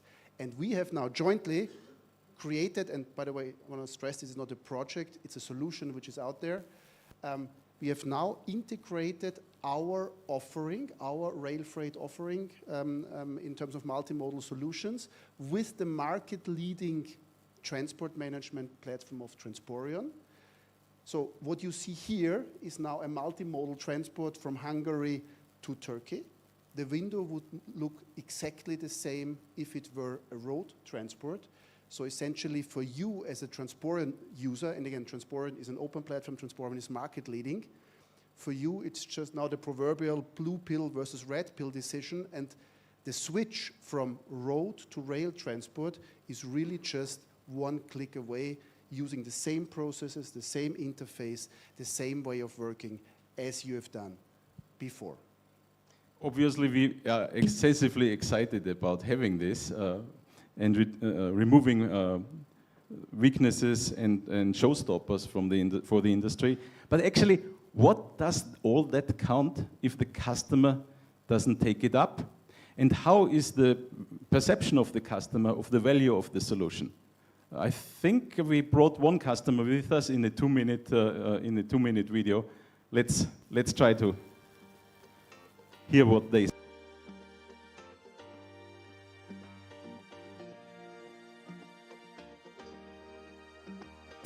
We aim to provide high-quality pet food to consumers while reducing our climate impact of our manufacturing processes and logistics.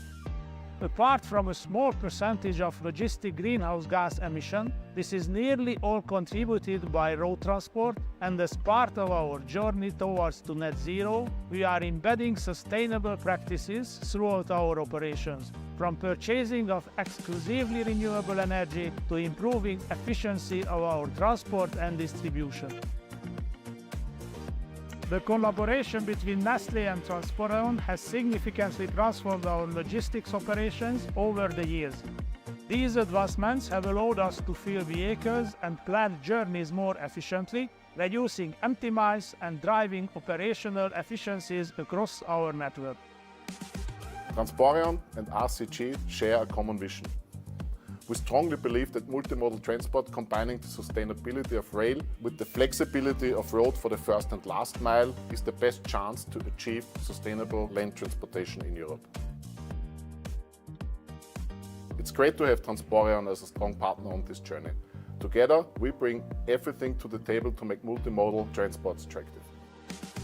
Thanks to our cooperation, it has never been easier for existing Transporion customers to shift their transports to sustainable rail. Customers like Nestlé can book directly on the Transporion platform with just a few clicks and enjoy all the benefits they're used to. So there is absolutely no difference in handling for shippers.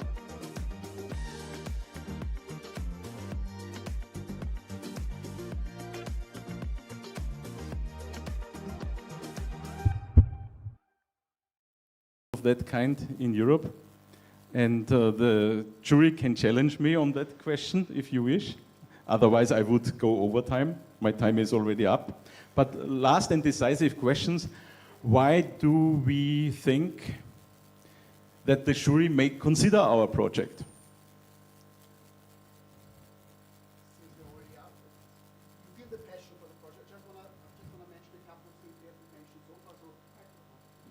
Sorry. So I just want to mention, I think, or re-mention, it's an open platform, it's open for everyone, and it is launched. So again, it's not a project, it's a solution. We are live with that, and please, Serge, close it up. So why should you consider us or consider our project rather than ourselves to be awarded. We have seen very interesting and valid projects which address real-time visibility and transparency. We have seen very valid projects which address sustainability. Super important, absolutely. We have also seen a project which is focusing on cross-industry collaboration. Well, in all fairness, our project has all that in itself together, so thank you for considering us.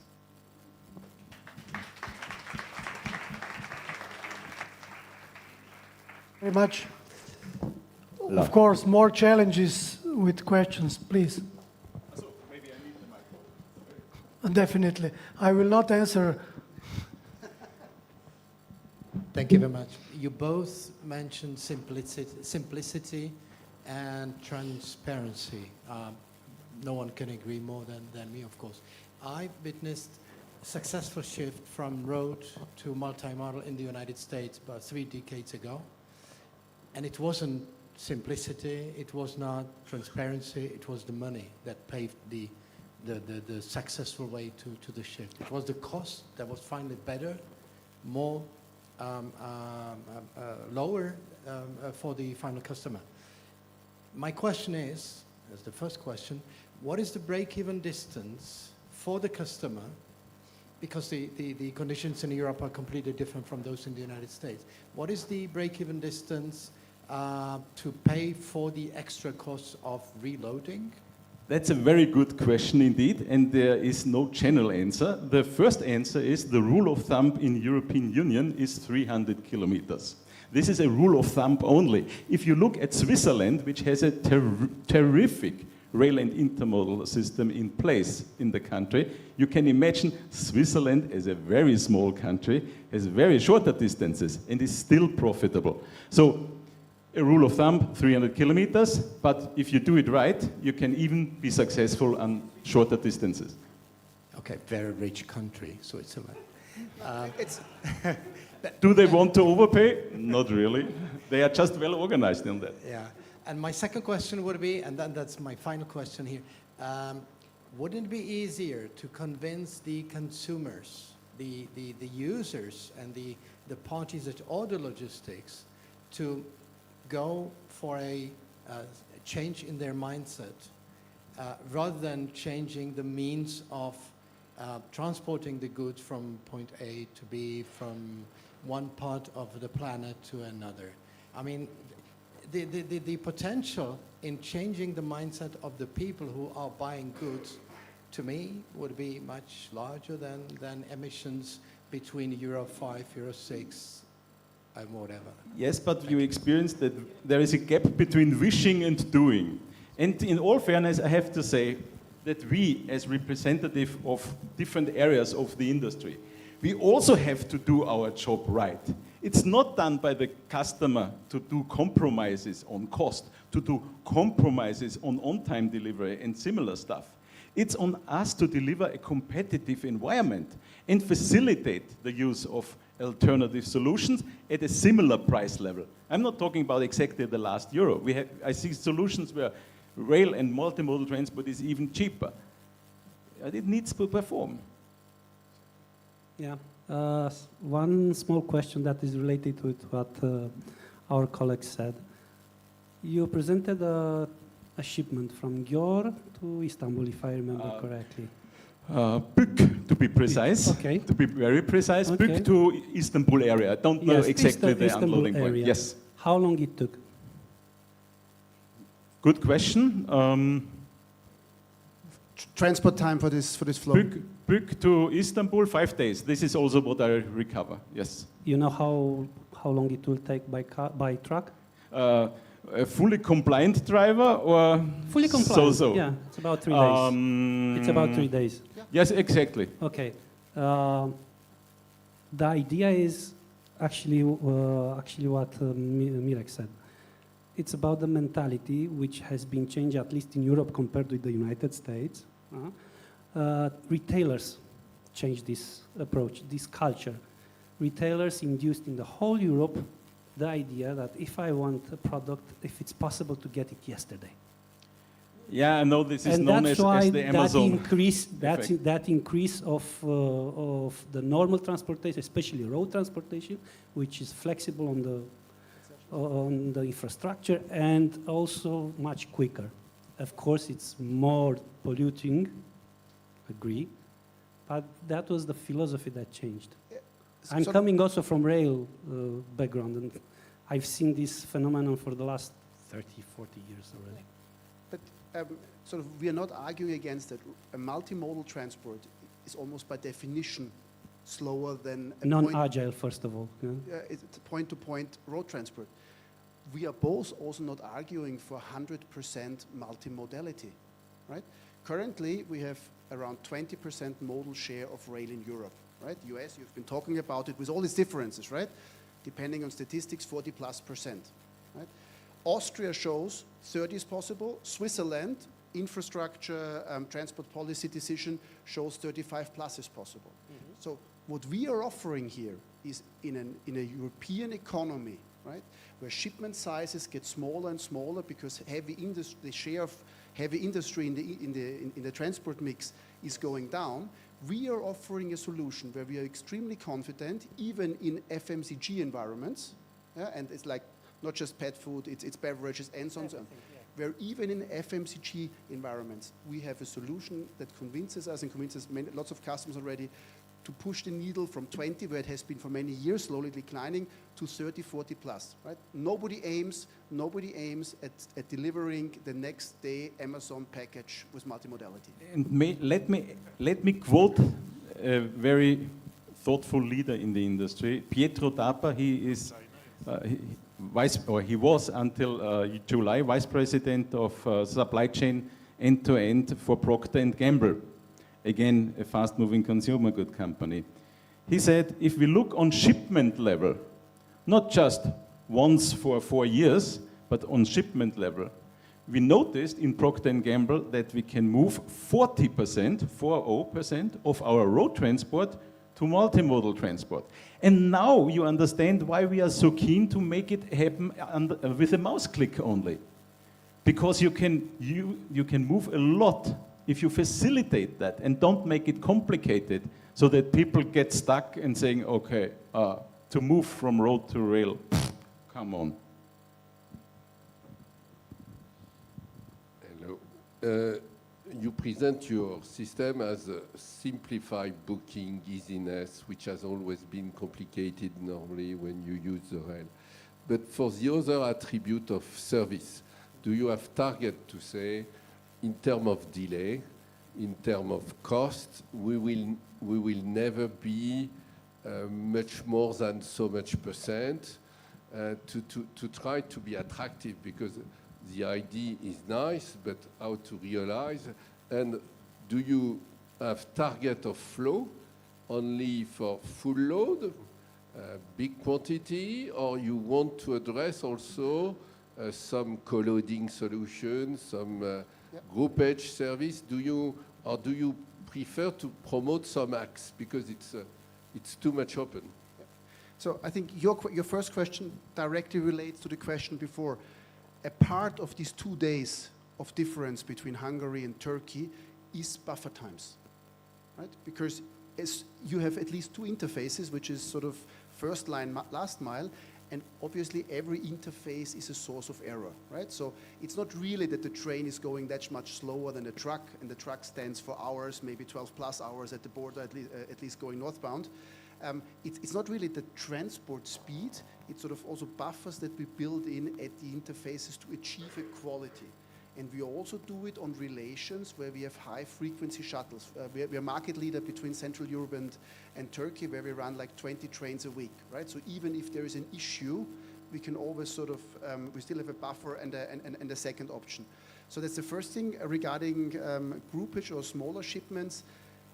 We, and also Transporion, that's not our offering, but customers of us. So our customers are also freight forwarders. So we have customers who use our service to then sort of transport their groupage cargo. Just one short question.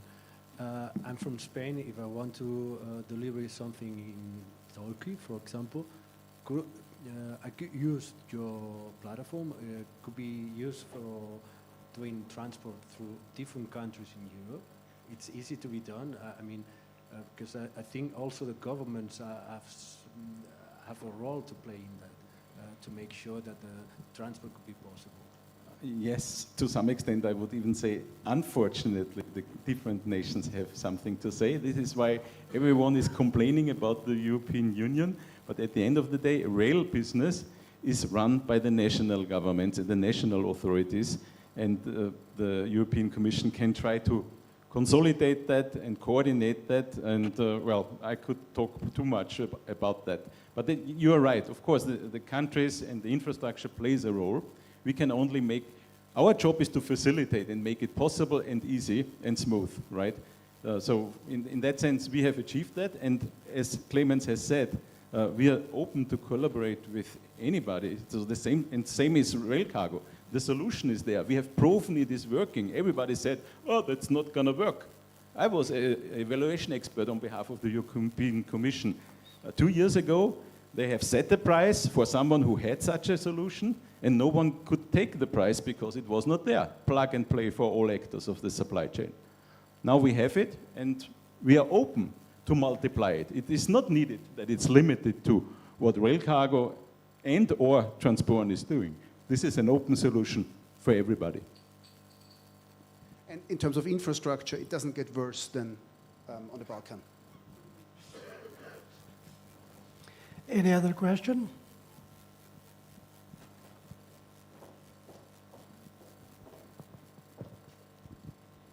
I have a question and a side question.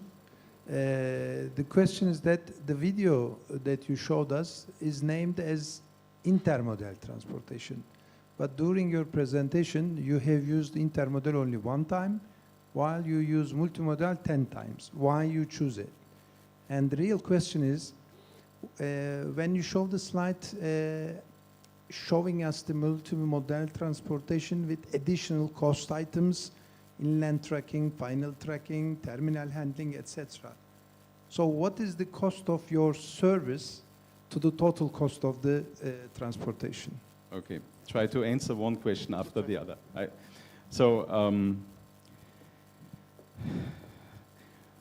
Starting with the last one, total cost. We are neutral. So if whatever customers do, we do not take any particular profit from that. The only thing we can assure that on our end,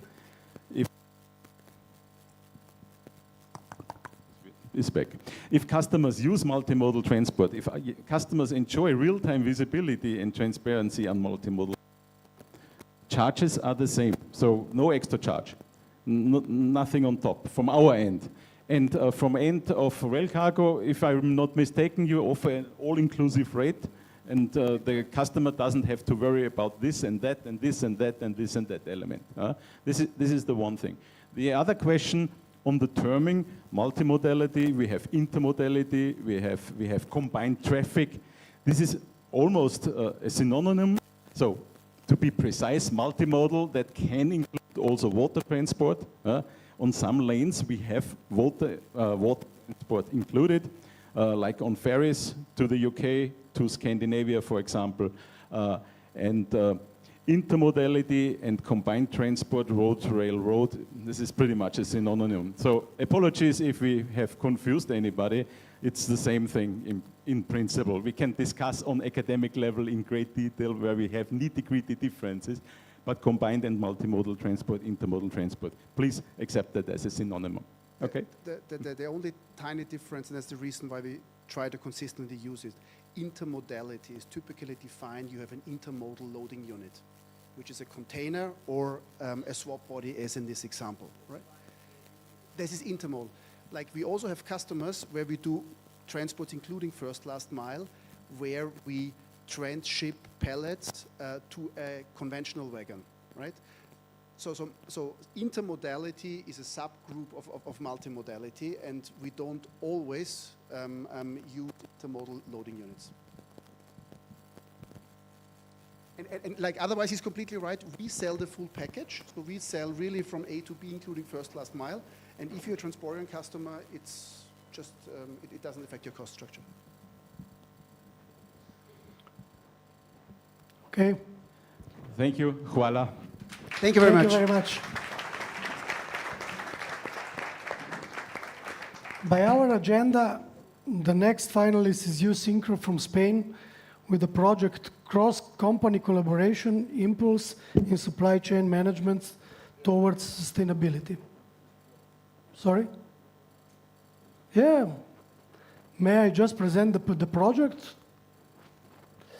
The project focuses on enabling interoperability between public and private technology platforms by leveraging technologies such as blockchain and artificial intelligence to ensure secure, reliable, and agile goods shipments.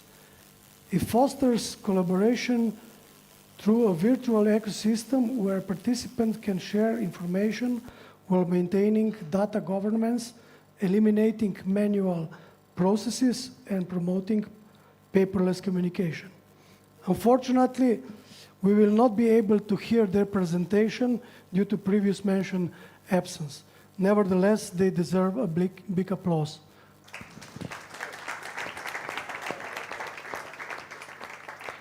So next, last but not least, I would like to invite members of Żabka Polska from Poland to join me on stage. The project titled Automated Logistics in Żabka, Modern Logistics Solution for Operational Efficiency and Sustainable Development highlights Żabka Polska investment in an automated warehouse to enhance logistic efficiency, reduce the time required for preparing goods for transport, and support the network rapid expansion of around 1,000 stores annually. Please. Hello. It was very complicated. I will try to make it simpler and more user-friendly. My name is Jakub Kłoczko. I'm from Żabka, Poland, and I would like to present you the biggest project in our organization, automated distribution center, which we built near Warsaw in Poland. Maybe first few words about who we are, because we introduce ourselves as the largest chain on convenience grocery stores in Central and Eastern Europe, but we are in Slovenia and you don't know us. And in many other Eastern and Central European countries, you simply don't know us, because in spite of the fact that we have over 10,000 shops, most of them are located in Poland. Most of them because this year we launched Romania and we have already 25 shops in Romania. We are also a chain which is growing very, very fast. 4 years ago, we had 6,500 shops. In 4 years, we reached over 10,000 shops. Maybe I will tell you a few words about our sales model, how it looks like, because it's not a standard grocery store. It's a corner shop. You see it's a huge number of these. In Poland, we have 38 million people, and we calculated that 17 million people has Żabka in the distance which is closer than 500 meters. So we are a really convenient store, which helps to make your lives easier. So, for example, you open your fridge in the morning, there is nothing to eat or nothing you want to eat. You go to Żabka, you can go in pyjama, because this is often what our customers do, because we are located in the place where people live or where people work. You grab something to eat for your breakfast. You are coming back from work, and for example, you can pick up the parcel which you ordered, because all Żabkas are also the pickup point for, I think, all courier companies in Poland. You can also order fast food if you are hungry, because we are launching the fast food corner, and our ambition this year is to beat McDonald's Poland in number of sold French fries this year. So I think they are already afraid. And what else I can tell you about Żabka is that what is very, very specific is that we are not managing these stores by ourselves. The stores are managed by 9,000 independent entrepreneurs. This is a franchise network. So to sum up, we are running the very big number of stores, which must be supplied. And we do this with help of 8 distribution centers located close to the biggest town in Poland. Of course, we have also, it works like this, that the shops in the closer neighborhood are supplied directly from the distribution center. For others, we are using the terminals, the cross-dock stations, where we deliver ready shipments, and then the last mile is done with small vans directly to the shops. Our shops are very small. There is no storage place or very small storage place, so we have to deliver very often. We deliver them, we supply them daily or every second day.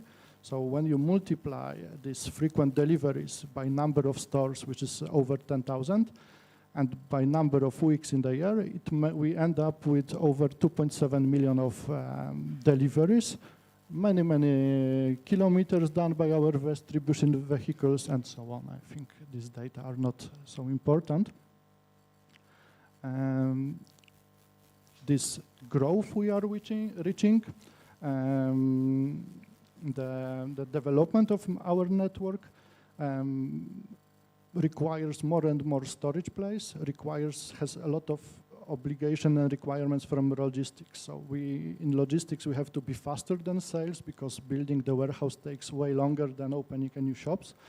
So we have to provide a lot of storage space. We have to prepare parcels faster and faster and faster.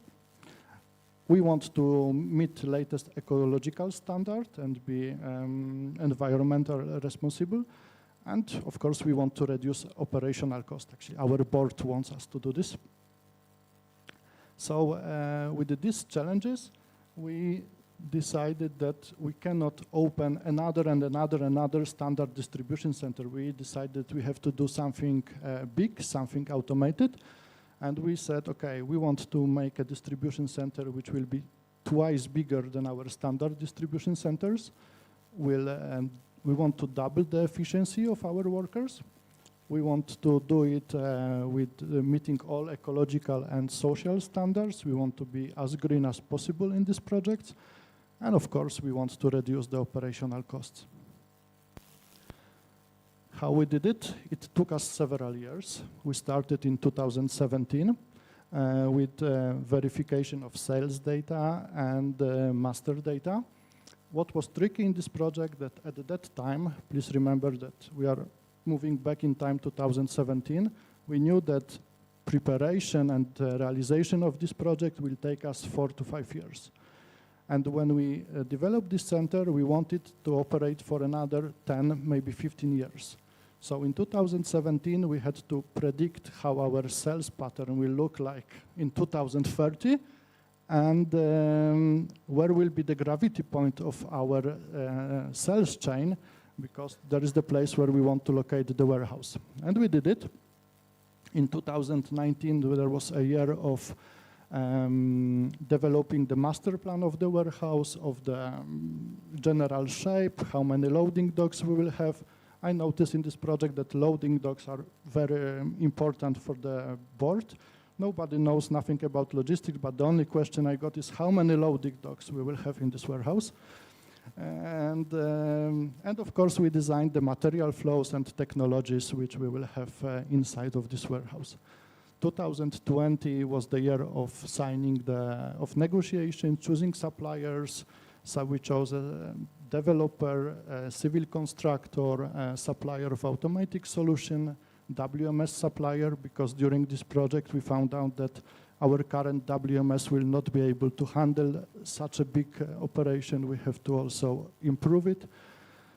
And by the end of the year, we signed the contract. And 2021 to 22, it was the execution phase where we actually build it. We have a short movie where in 1 minute, I will show you 2 years of my life.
keep enjoying it all the time in the same.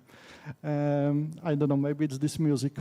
So you saw more or less what we did, but now few figures. The warehouse we developed has 60,000 square meters. In Poland, average flat has around 55 to 60 square meters. So in the shadow of this building, we can fit 1,000 flats. The biggest part, which you saw on the movie, is this one. It's the automated pallet warehouse. We call it a high bay. It has capacity of 30,000 pallet places. The warehouse is divided into 3 temperature zones. It's ambient, it's chilled and frozen. In chilled, we have also some sub-zones. For example, for bananas, we have a bit different temperature. What is specific is that here we are unloading the trucks and placing the pallet to the automatic system. And actually, the next place where the humans are touching, it's the picking process, or for some products, it's the loading of the truck. So the pallets or goods are unloaded, are transported to the high bay by autonomic rail-guided vehicles, which are doing entire internal transport in this warehouse.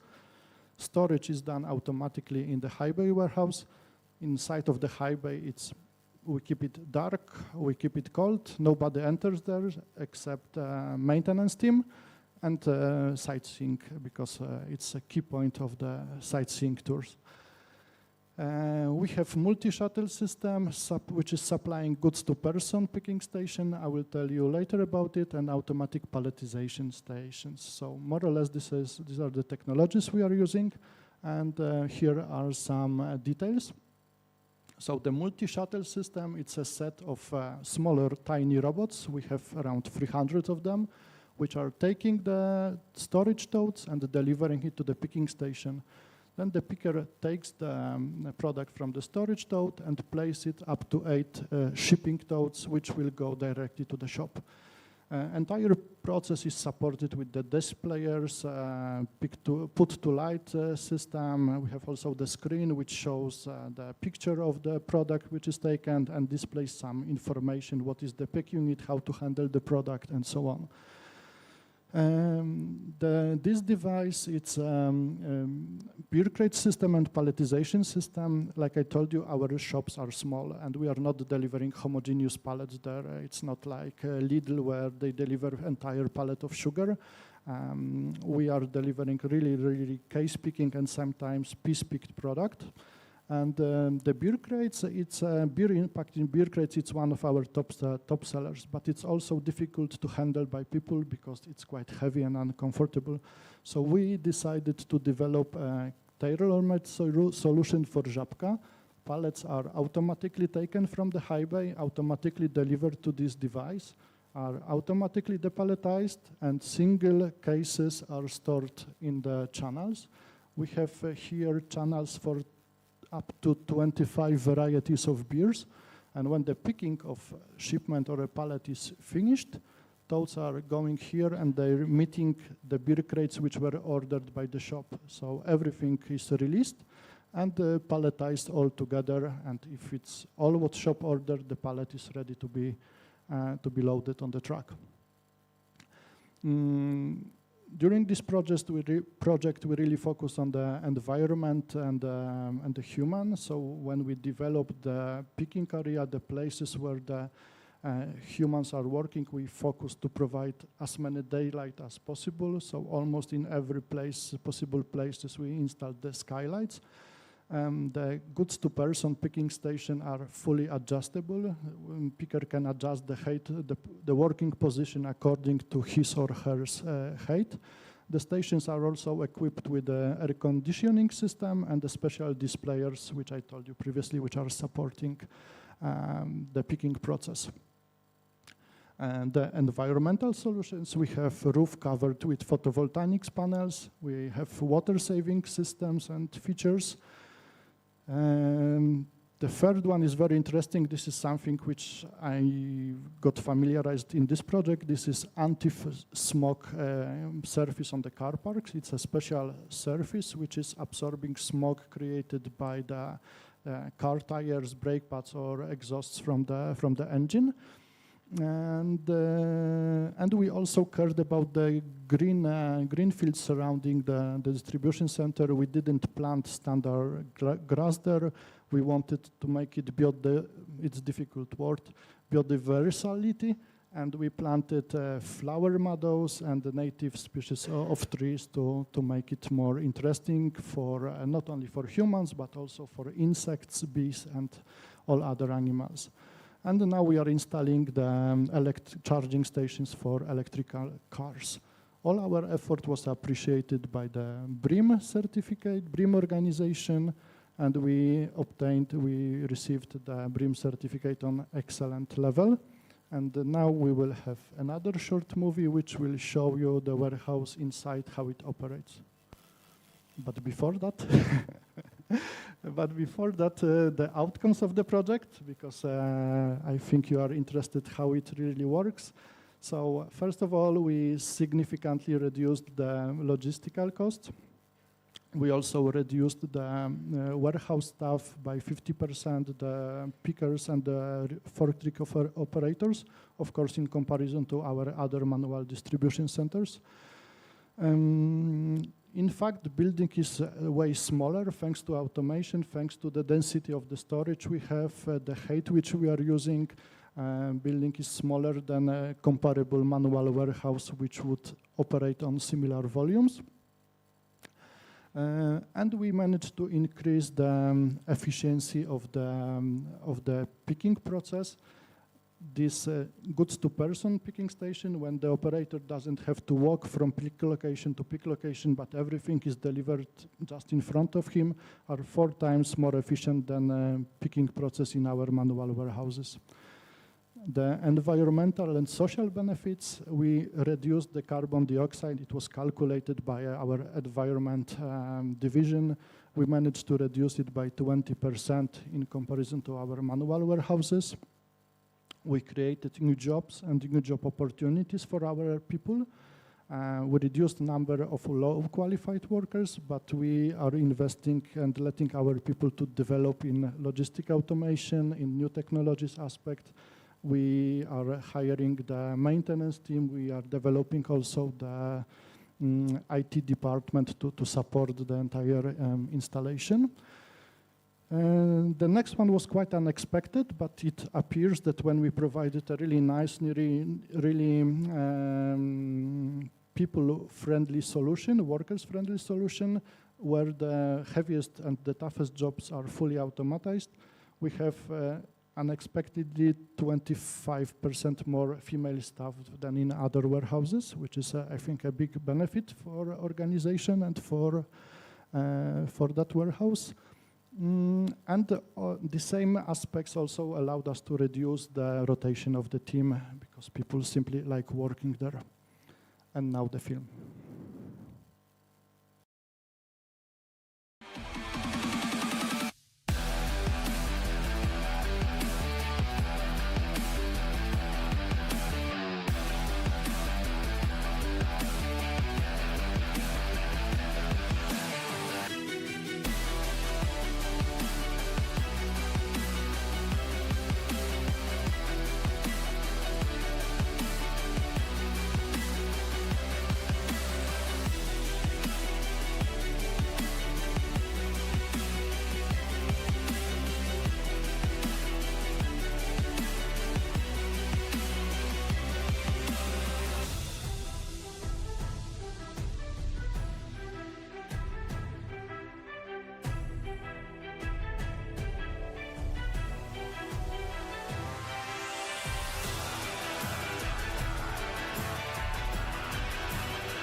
Thank you very much for this presentation.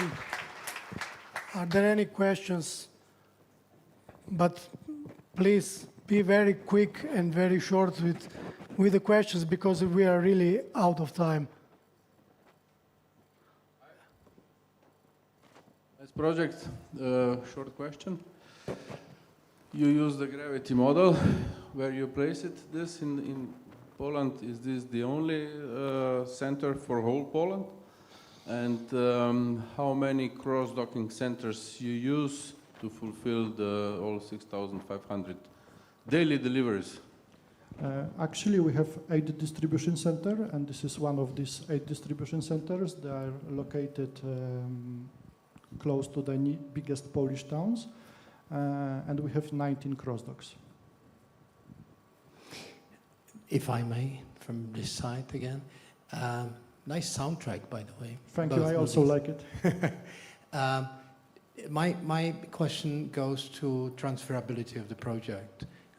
You've mentioned, but I understand this logistics center is supplying the territory of Poland, and you've mentioned you're expanding to Romania. You already have 25 stores.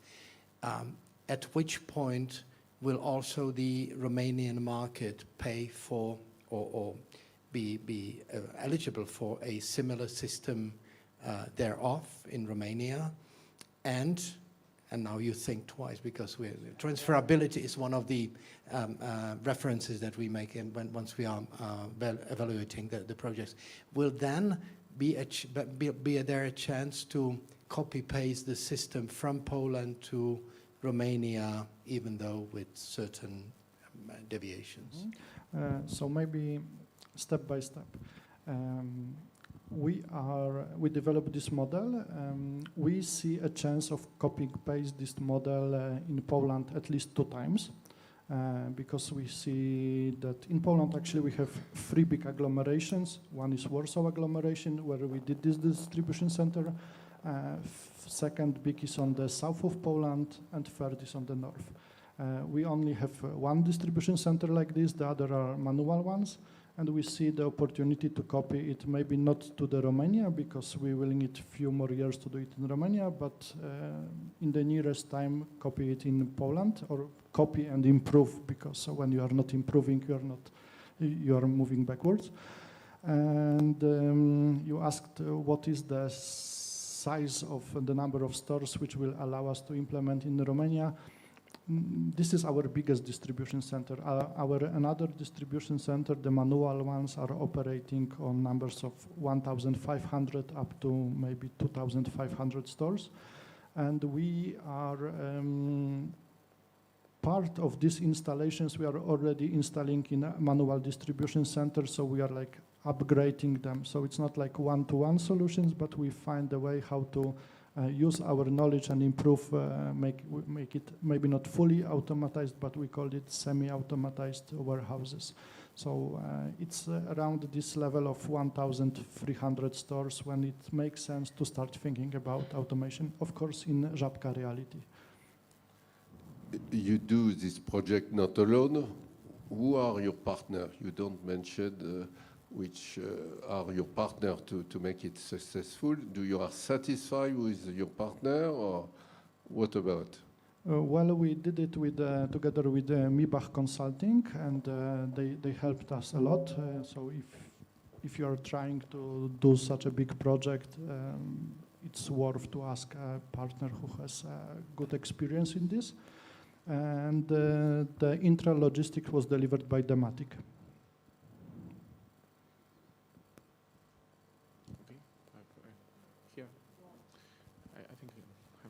Hello, this is Ramon Garcia from Spain. Taking in consideration the big investment that you have done, and also your network, delivery network that exists across Poland, in terms of efficiencies and sustainability, have you considered or evaluated to open the use of this platform to others outside of your network of franchise?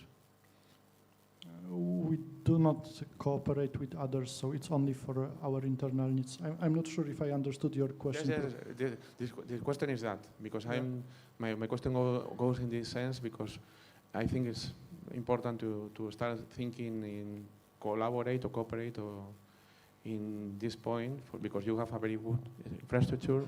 There are others that don't have, and we are making the same. This is my point. So, we do not provide logistics services, but we are open to share knowledge and share experiences. Thank you. Okay.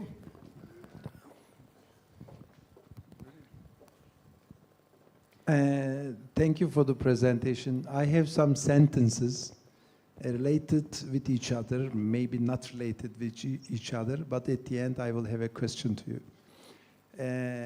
This is the first time, I'm coming from Turkey, and this is the first time that I hear Zapka. This is a success story. Having an idea 2017 and then talking about more than 10,000 shops after a few years, 7 years. This is a real success story, and what I can do only congratulate you. On the other hand, logistic is a concept. And what you show us, especially for the warehouse, this is a fantastic warehouse. And what you did is really very good when we think about what your competitors said in the previous presentation regarding respect to the nature, minimize the effect of the operation in the warehouse, etc. But if you think about logistic is a concept. So warehousing is a part of logistic concept, but the main part is the transportation. And hearing what you said, making billions kilograms, millions deliveries, and also making 2 deliveries in the same shop on the same day is not optimizing logistic operation from logistics point of view, not trade and making money point of view.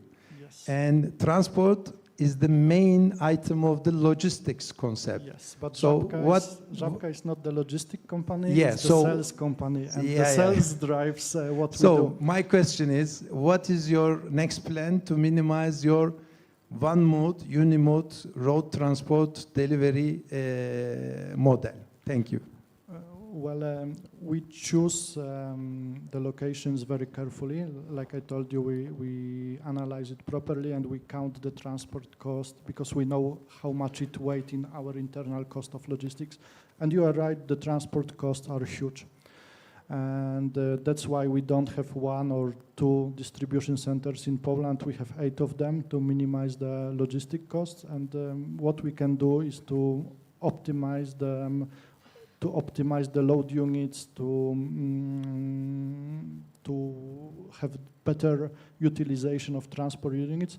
Unfortunately, we cannot do anything about the storage capacity of our stores. There are corner stores. This is our concept. We are not Lidl or Kaufland. So this is our business model. This is how we do it. The average stores, these are small stores. I would say it's like 50, 60 square meters, and we almost do not have a storage area there. There is a small office, and actually all products are displayed in the store. You know that because you're from Poland. Of course, we pick them as often as possible, but sometimes they are in front of the stores, yes. Too many pallets? No, there is no space for too many pallets. That's why we also deliver it so often because our franchisees, they also don't like these empty pallets. And one of the reasons we are there so often is that we have to collect the totes, the pallets, because everything is in our organization. And because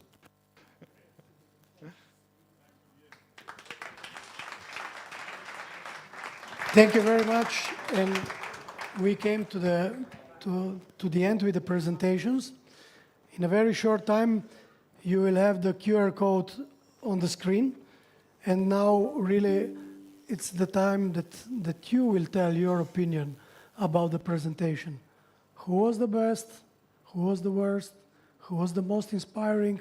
Who was the one who was really the best on stage? Just a few clicks away. Here we are. So the voting will be open 5 minutes. Please do your job, and then let's leave to the jury enough time to decide who is the best. And we will come back in 10 minutes. Jury is okay? No? Okay. Then 11. Okay, just in time, 11 minutes. Thank you very much.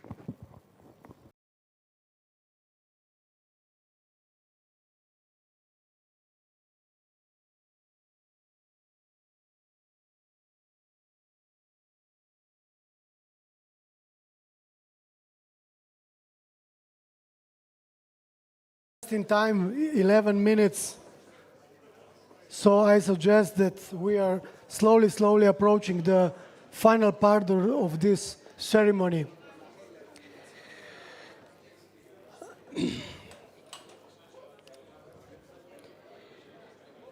We need to present at the end which project was the best presented, who was the one who inspired the audience the most, before we can proceed further. I would like to invite Mr. Mirek Rumler, project lead for ELA Award, to join me on stage and present certificate of qualification to all the finalists. So every finalist earn a certificate so that you will show to your bosses, even though some CEOs today presented, that you were here and that you were one of the finalists. Please, I would like to invite all the competitors one by one to come to the stage. So CTT Portugal, Hermes Germany, La Poste France, Rail Cargo Group, and Transporeon, and Żabka Polska.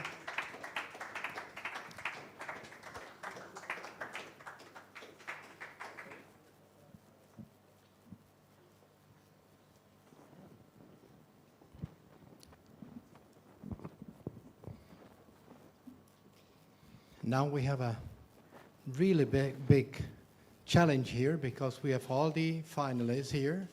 We have the moderator, we don't have the diplomas. We are waiting for the diplomas, so this is the time to improvise. Do I give the floor to you, or do I keep the floor? No, if you would like that I'm singing, I cannot. My voice is not suitable for singing. But the president of the Slovenian Logistic Association is here, so he will solve the problem. The problem is now in the resolving process. It's going to be solved in 1 minute and a half. But we heard you can sing to us. Yes, I'm a very good singer, but we still have to. Okay. This is a minute full of excusions and good reasons for not being the one to extend the time of the wait. Actually, it's very good to have a time to wait for the winner. It's typical for shows of a great size. So let me get back to what the president of ELA, Markus Mau, said this afternoon, earlier afternoon. He mentioned the change of a system of the vote, and I think it's been a good move, actually. It's been a good move that we changed the system used until last year, when the decision was made after the first round of the evaluation. There was no chance to see the teams. There was no chance to have the questions set, and there was no way to get the answers to the questions. That was really interesting this year, and I think it was a great asset to have the opportunity to see the team. There is a lot of work behind each project, and the teams have done a great job, no matter whether they finally be the winner or they just get the diploma for the top 6 participation. For me, and Markus mentioned that already, 55,000 members. It is what is represented here in top 6 projects, and that makes a difference. So it means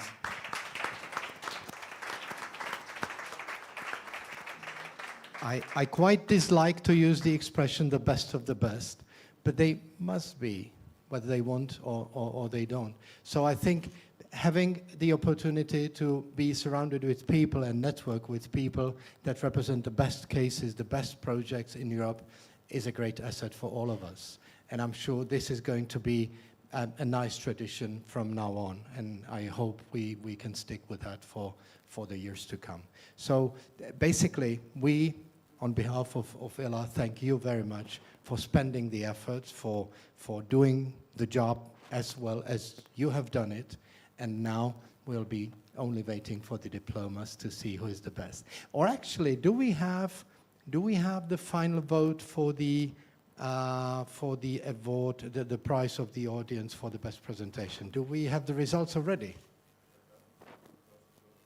No, I just want to know whether we know who is the winner of that prize of the audience for the best presentation. We do. Markus does. Okay, here we go. Electric power, which is modern.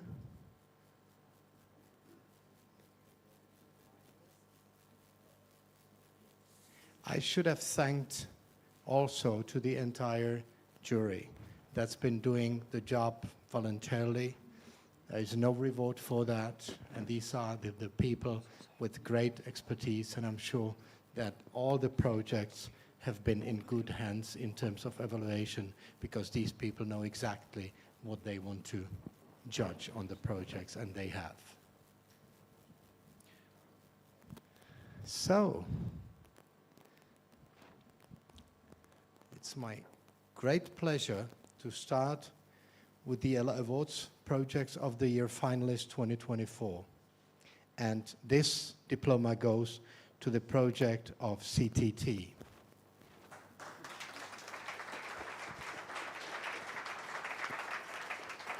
My congratulations, guys.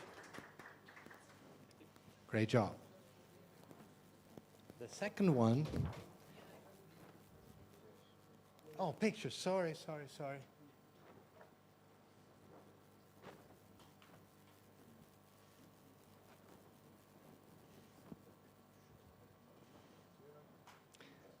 The second diploma goes to the other finalist, finalist number 2, which is MS Germany. Congratulations.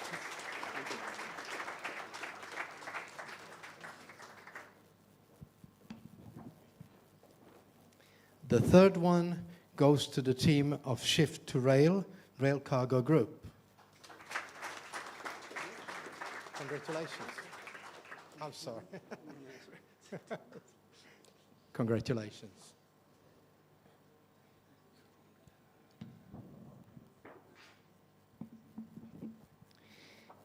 And the next diploma goes to La Poste Real-Time Visibility Control Tower.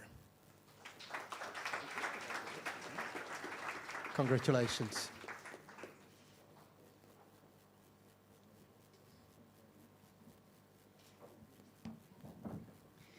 And the last but not least goes to Żabka Group Automated Logistics in Żabka. Congratulations also to your soundtrack. Excellent soundtrack.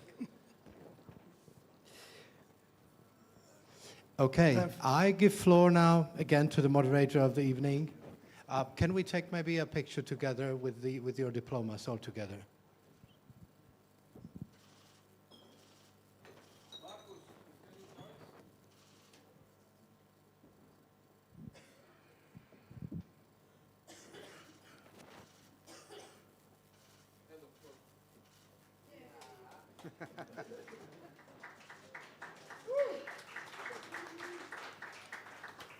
Thank you very much. Thank you very much for this first delivering of the diploma. So you can go now, and someone of you will come back, of course, once or twice. I know that we would like to hear and to know who is this year winner of the ELA Award, but before that, we have to hear who was the presenter who inspired us the most. I would like to invite Igor Žula, president of the Slovenian Logistics Association, to say a few words, because I know that you have the results.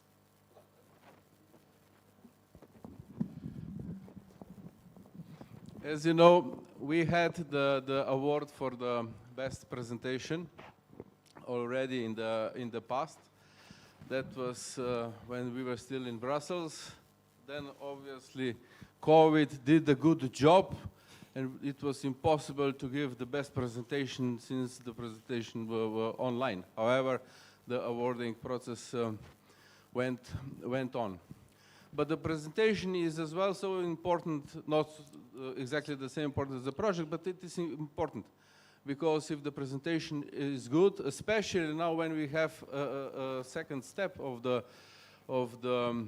evaluation, it means that we really want to know and to have a clear mind what is the case of the project, how it has been presented, and of course that everybody put themselves into the presentation as much as possible.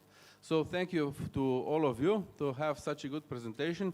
It helped us when we were putting together the figures, and not to stay too much time, I would like to invite colleagues from Żabka, Poland, to get the award for the best presentation.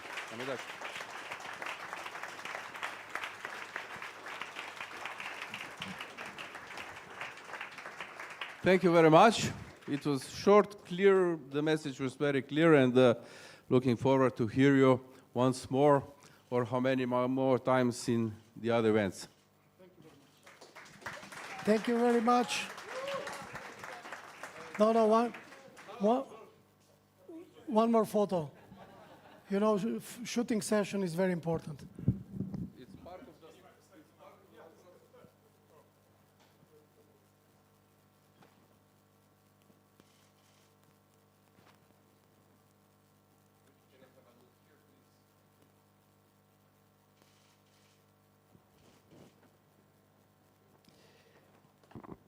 Thank you very much. Thank you, Igor, for this first announcement of one of the winners of today's event. But I know that the excitement doesn't stop.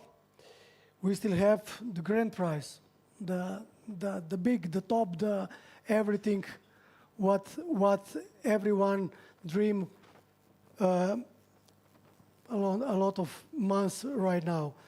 So before to reveal our winner, I would like to invite Mr. Xavier Deric, is correct? Yes. President of the jury, and Marcus Mau, President of ELA, to join me on stage and help to present the winner of today. So you choose who will speak the first. First, I want to give the word from my colleagues, because we have been working on the presentation, of course, but also we study and we try to have what is the professional interest. We will publish later, but we will push what are the criteria for us. I repeat, the criteria are sustainability, are substantial project, and also what is the excellence in the solution, with also the way to be able to transform and to duplicate and to enlarge the scope. I want also to say in the name of my colleagues that we have very major project. All of the projects were significant, are significant operation, large project, something which are not extraordinary solution, but are really substantial. We have seen that you represent thousands of people, thousands of operation, very significant, I would say, work in every country. So you are also leader of solution, and you are example for others. So it's why it's interesting to share that and to promote. And as say Marcus, you are already winner, and so it's a club of, and it's difficult always to share. Okay, I will let Marcus say who is the final winner. I wanted to give you the privilege to announce that because you're a lady. No, because I will give the... Okay. Oh, well, then, you know, the jury took good time to reconsider, and I can tell all of you participating, and you've seen it, that it's uniquely challenging how it was. Even if you didn't make it to the ELA Award winner, you really proved, double, triple proof by presenting and showing all that all the projects are very good. However, as always, someone needs to take the lead, and who's winning, and then this year it's the project from France.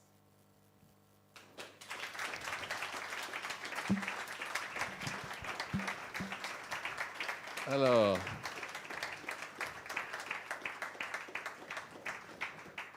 so, bravo, bravo.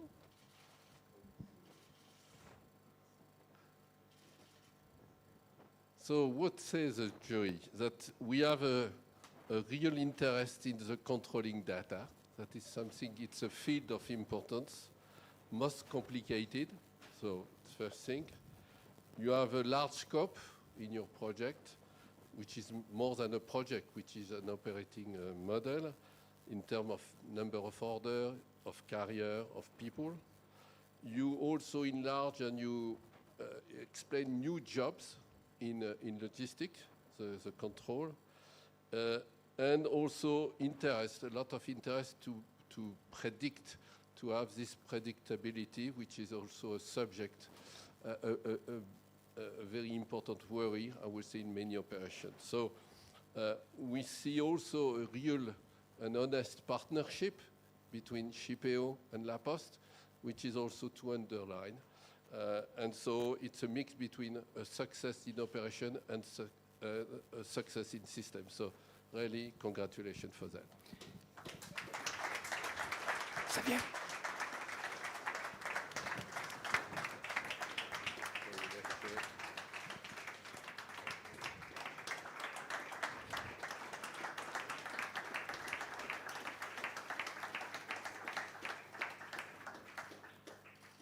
Time for photo shooting, time for congratulate the winner of this year event. And thank you very much for this award giving. And we are slowly approaching to the end and conclusion of this ceremony. Before really close this ceremony and to end in style, I would like to invite also Igor Žula on stage to share the closing remarks. You or Marcus, choose. May or both is even better.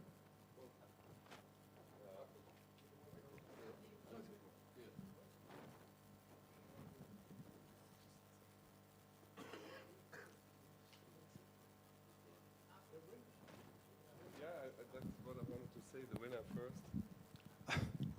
Thanks a lot. We are very surprised, and but we are very proud to get to be the super king, as you said at the beginning of the afternoon. No, very happy. It was a surprise to win in France a few months ago, and we are very proud of this project, of the change management we continue to do. It's not finished at the time. It's a project with 2 years processing. It's very long. So thanks a lot. Really, thanks a lot for everything.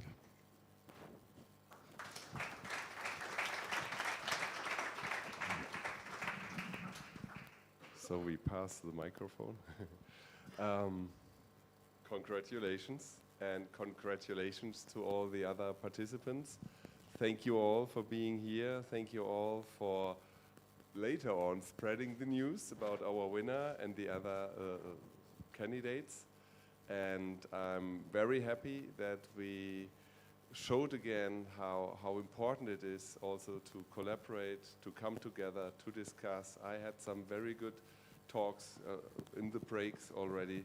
So also take advantage of the time right after to blend in, get connected to our projects that were presented, and enjoy the evening, and thanks again.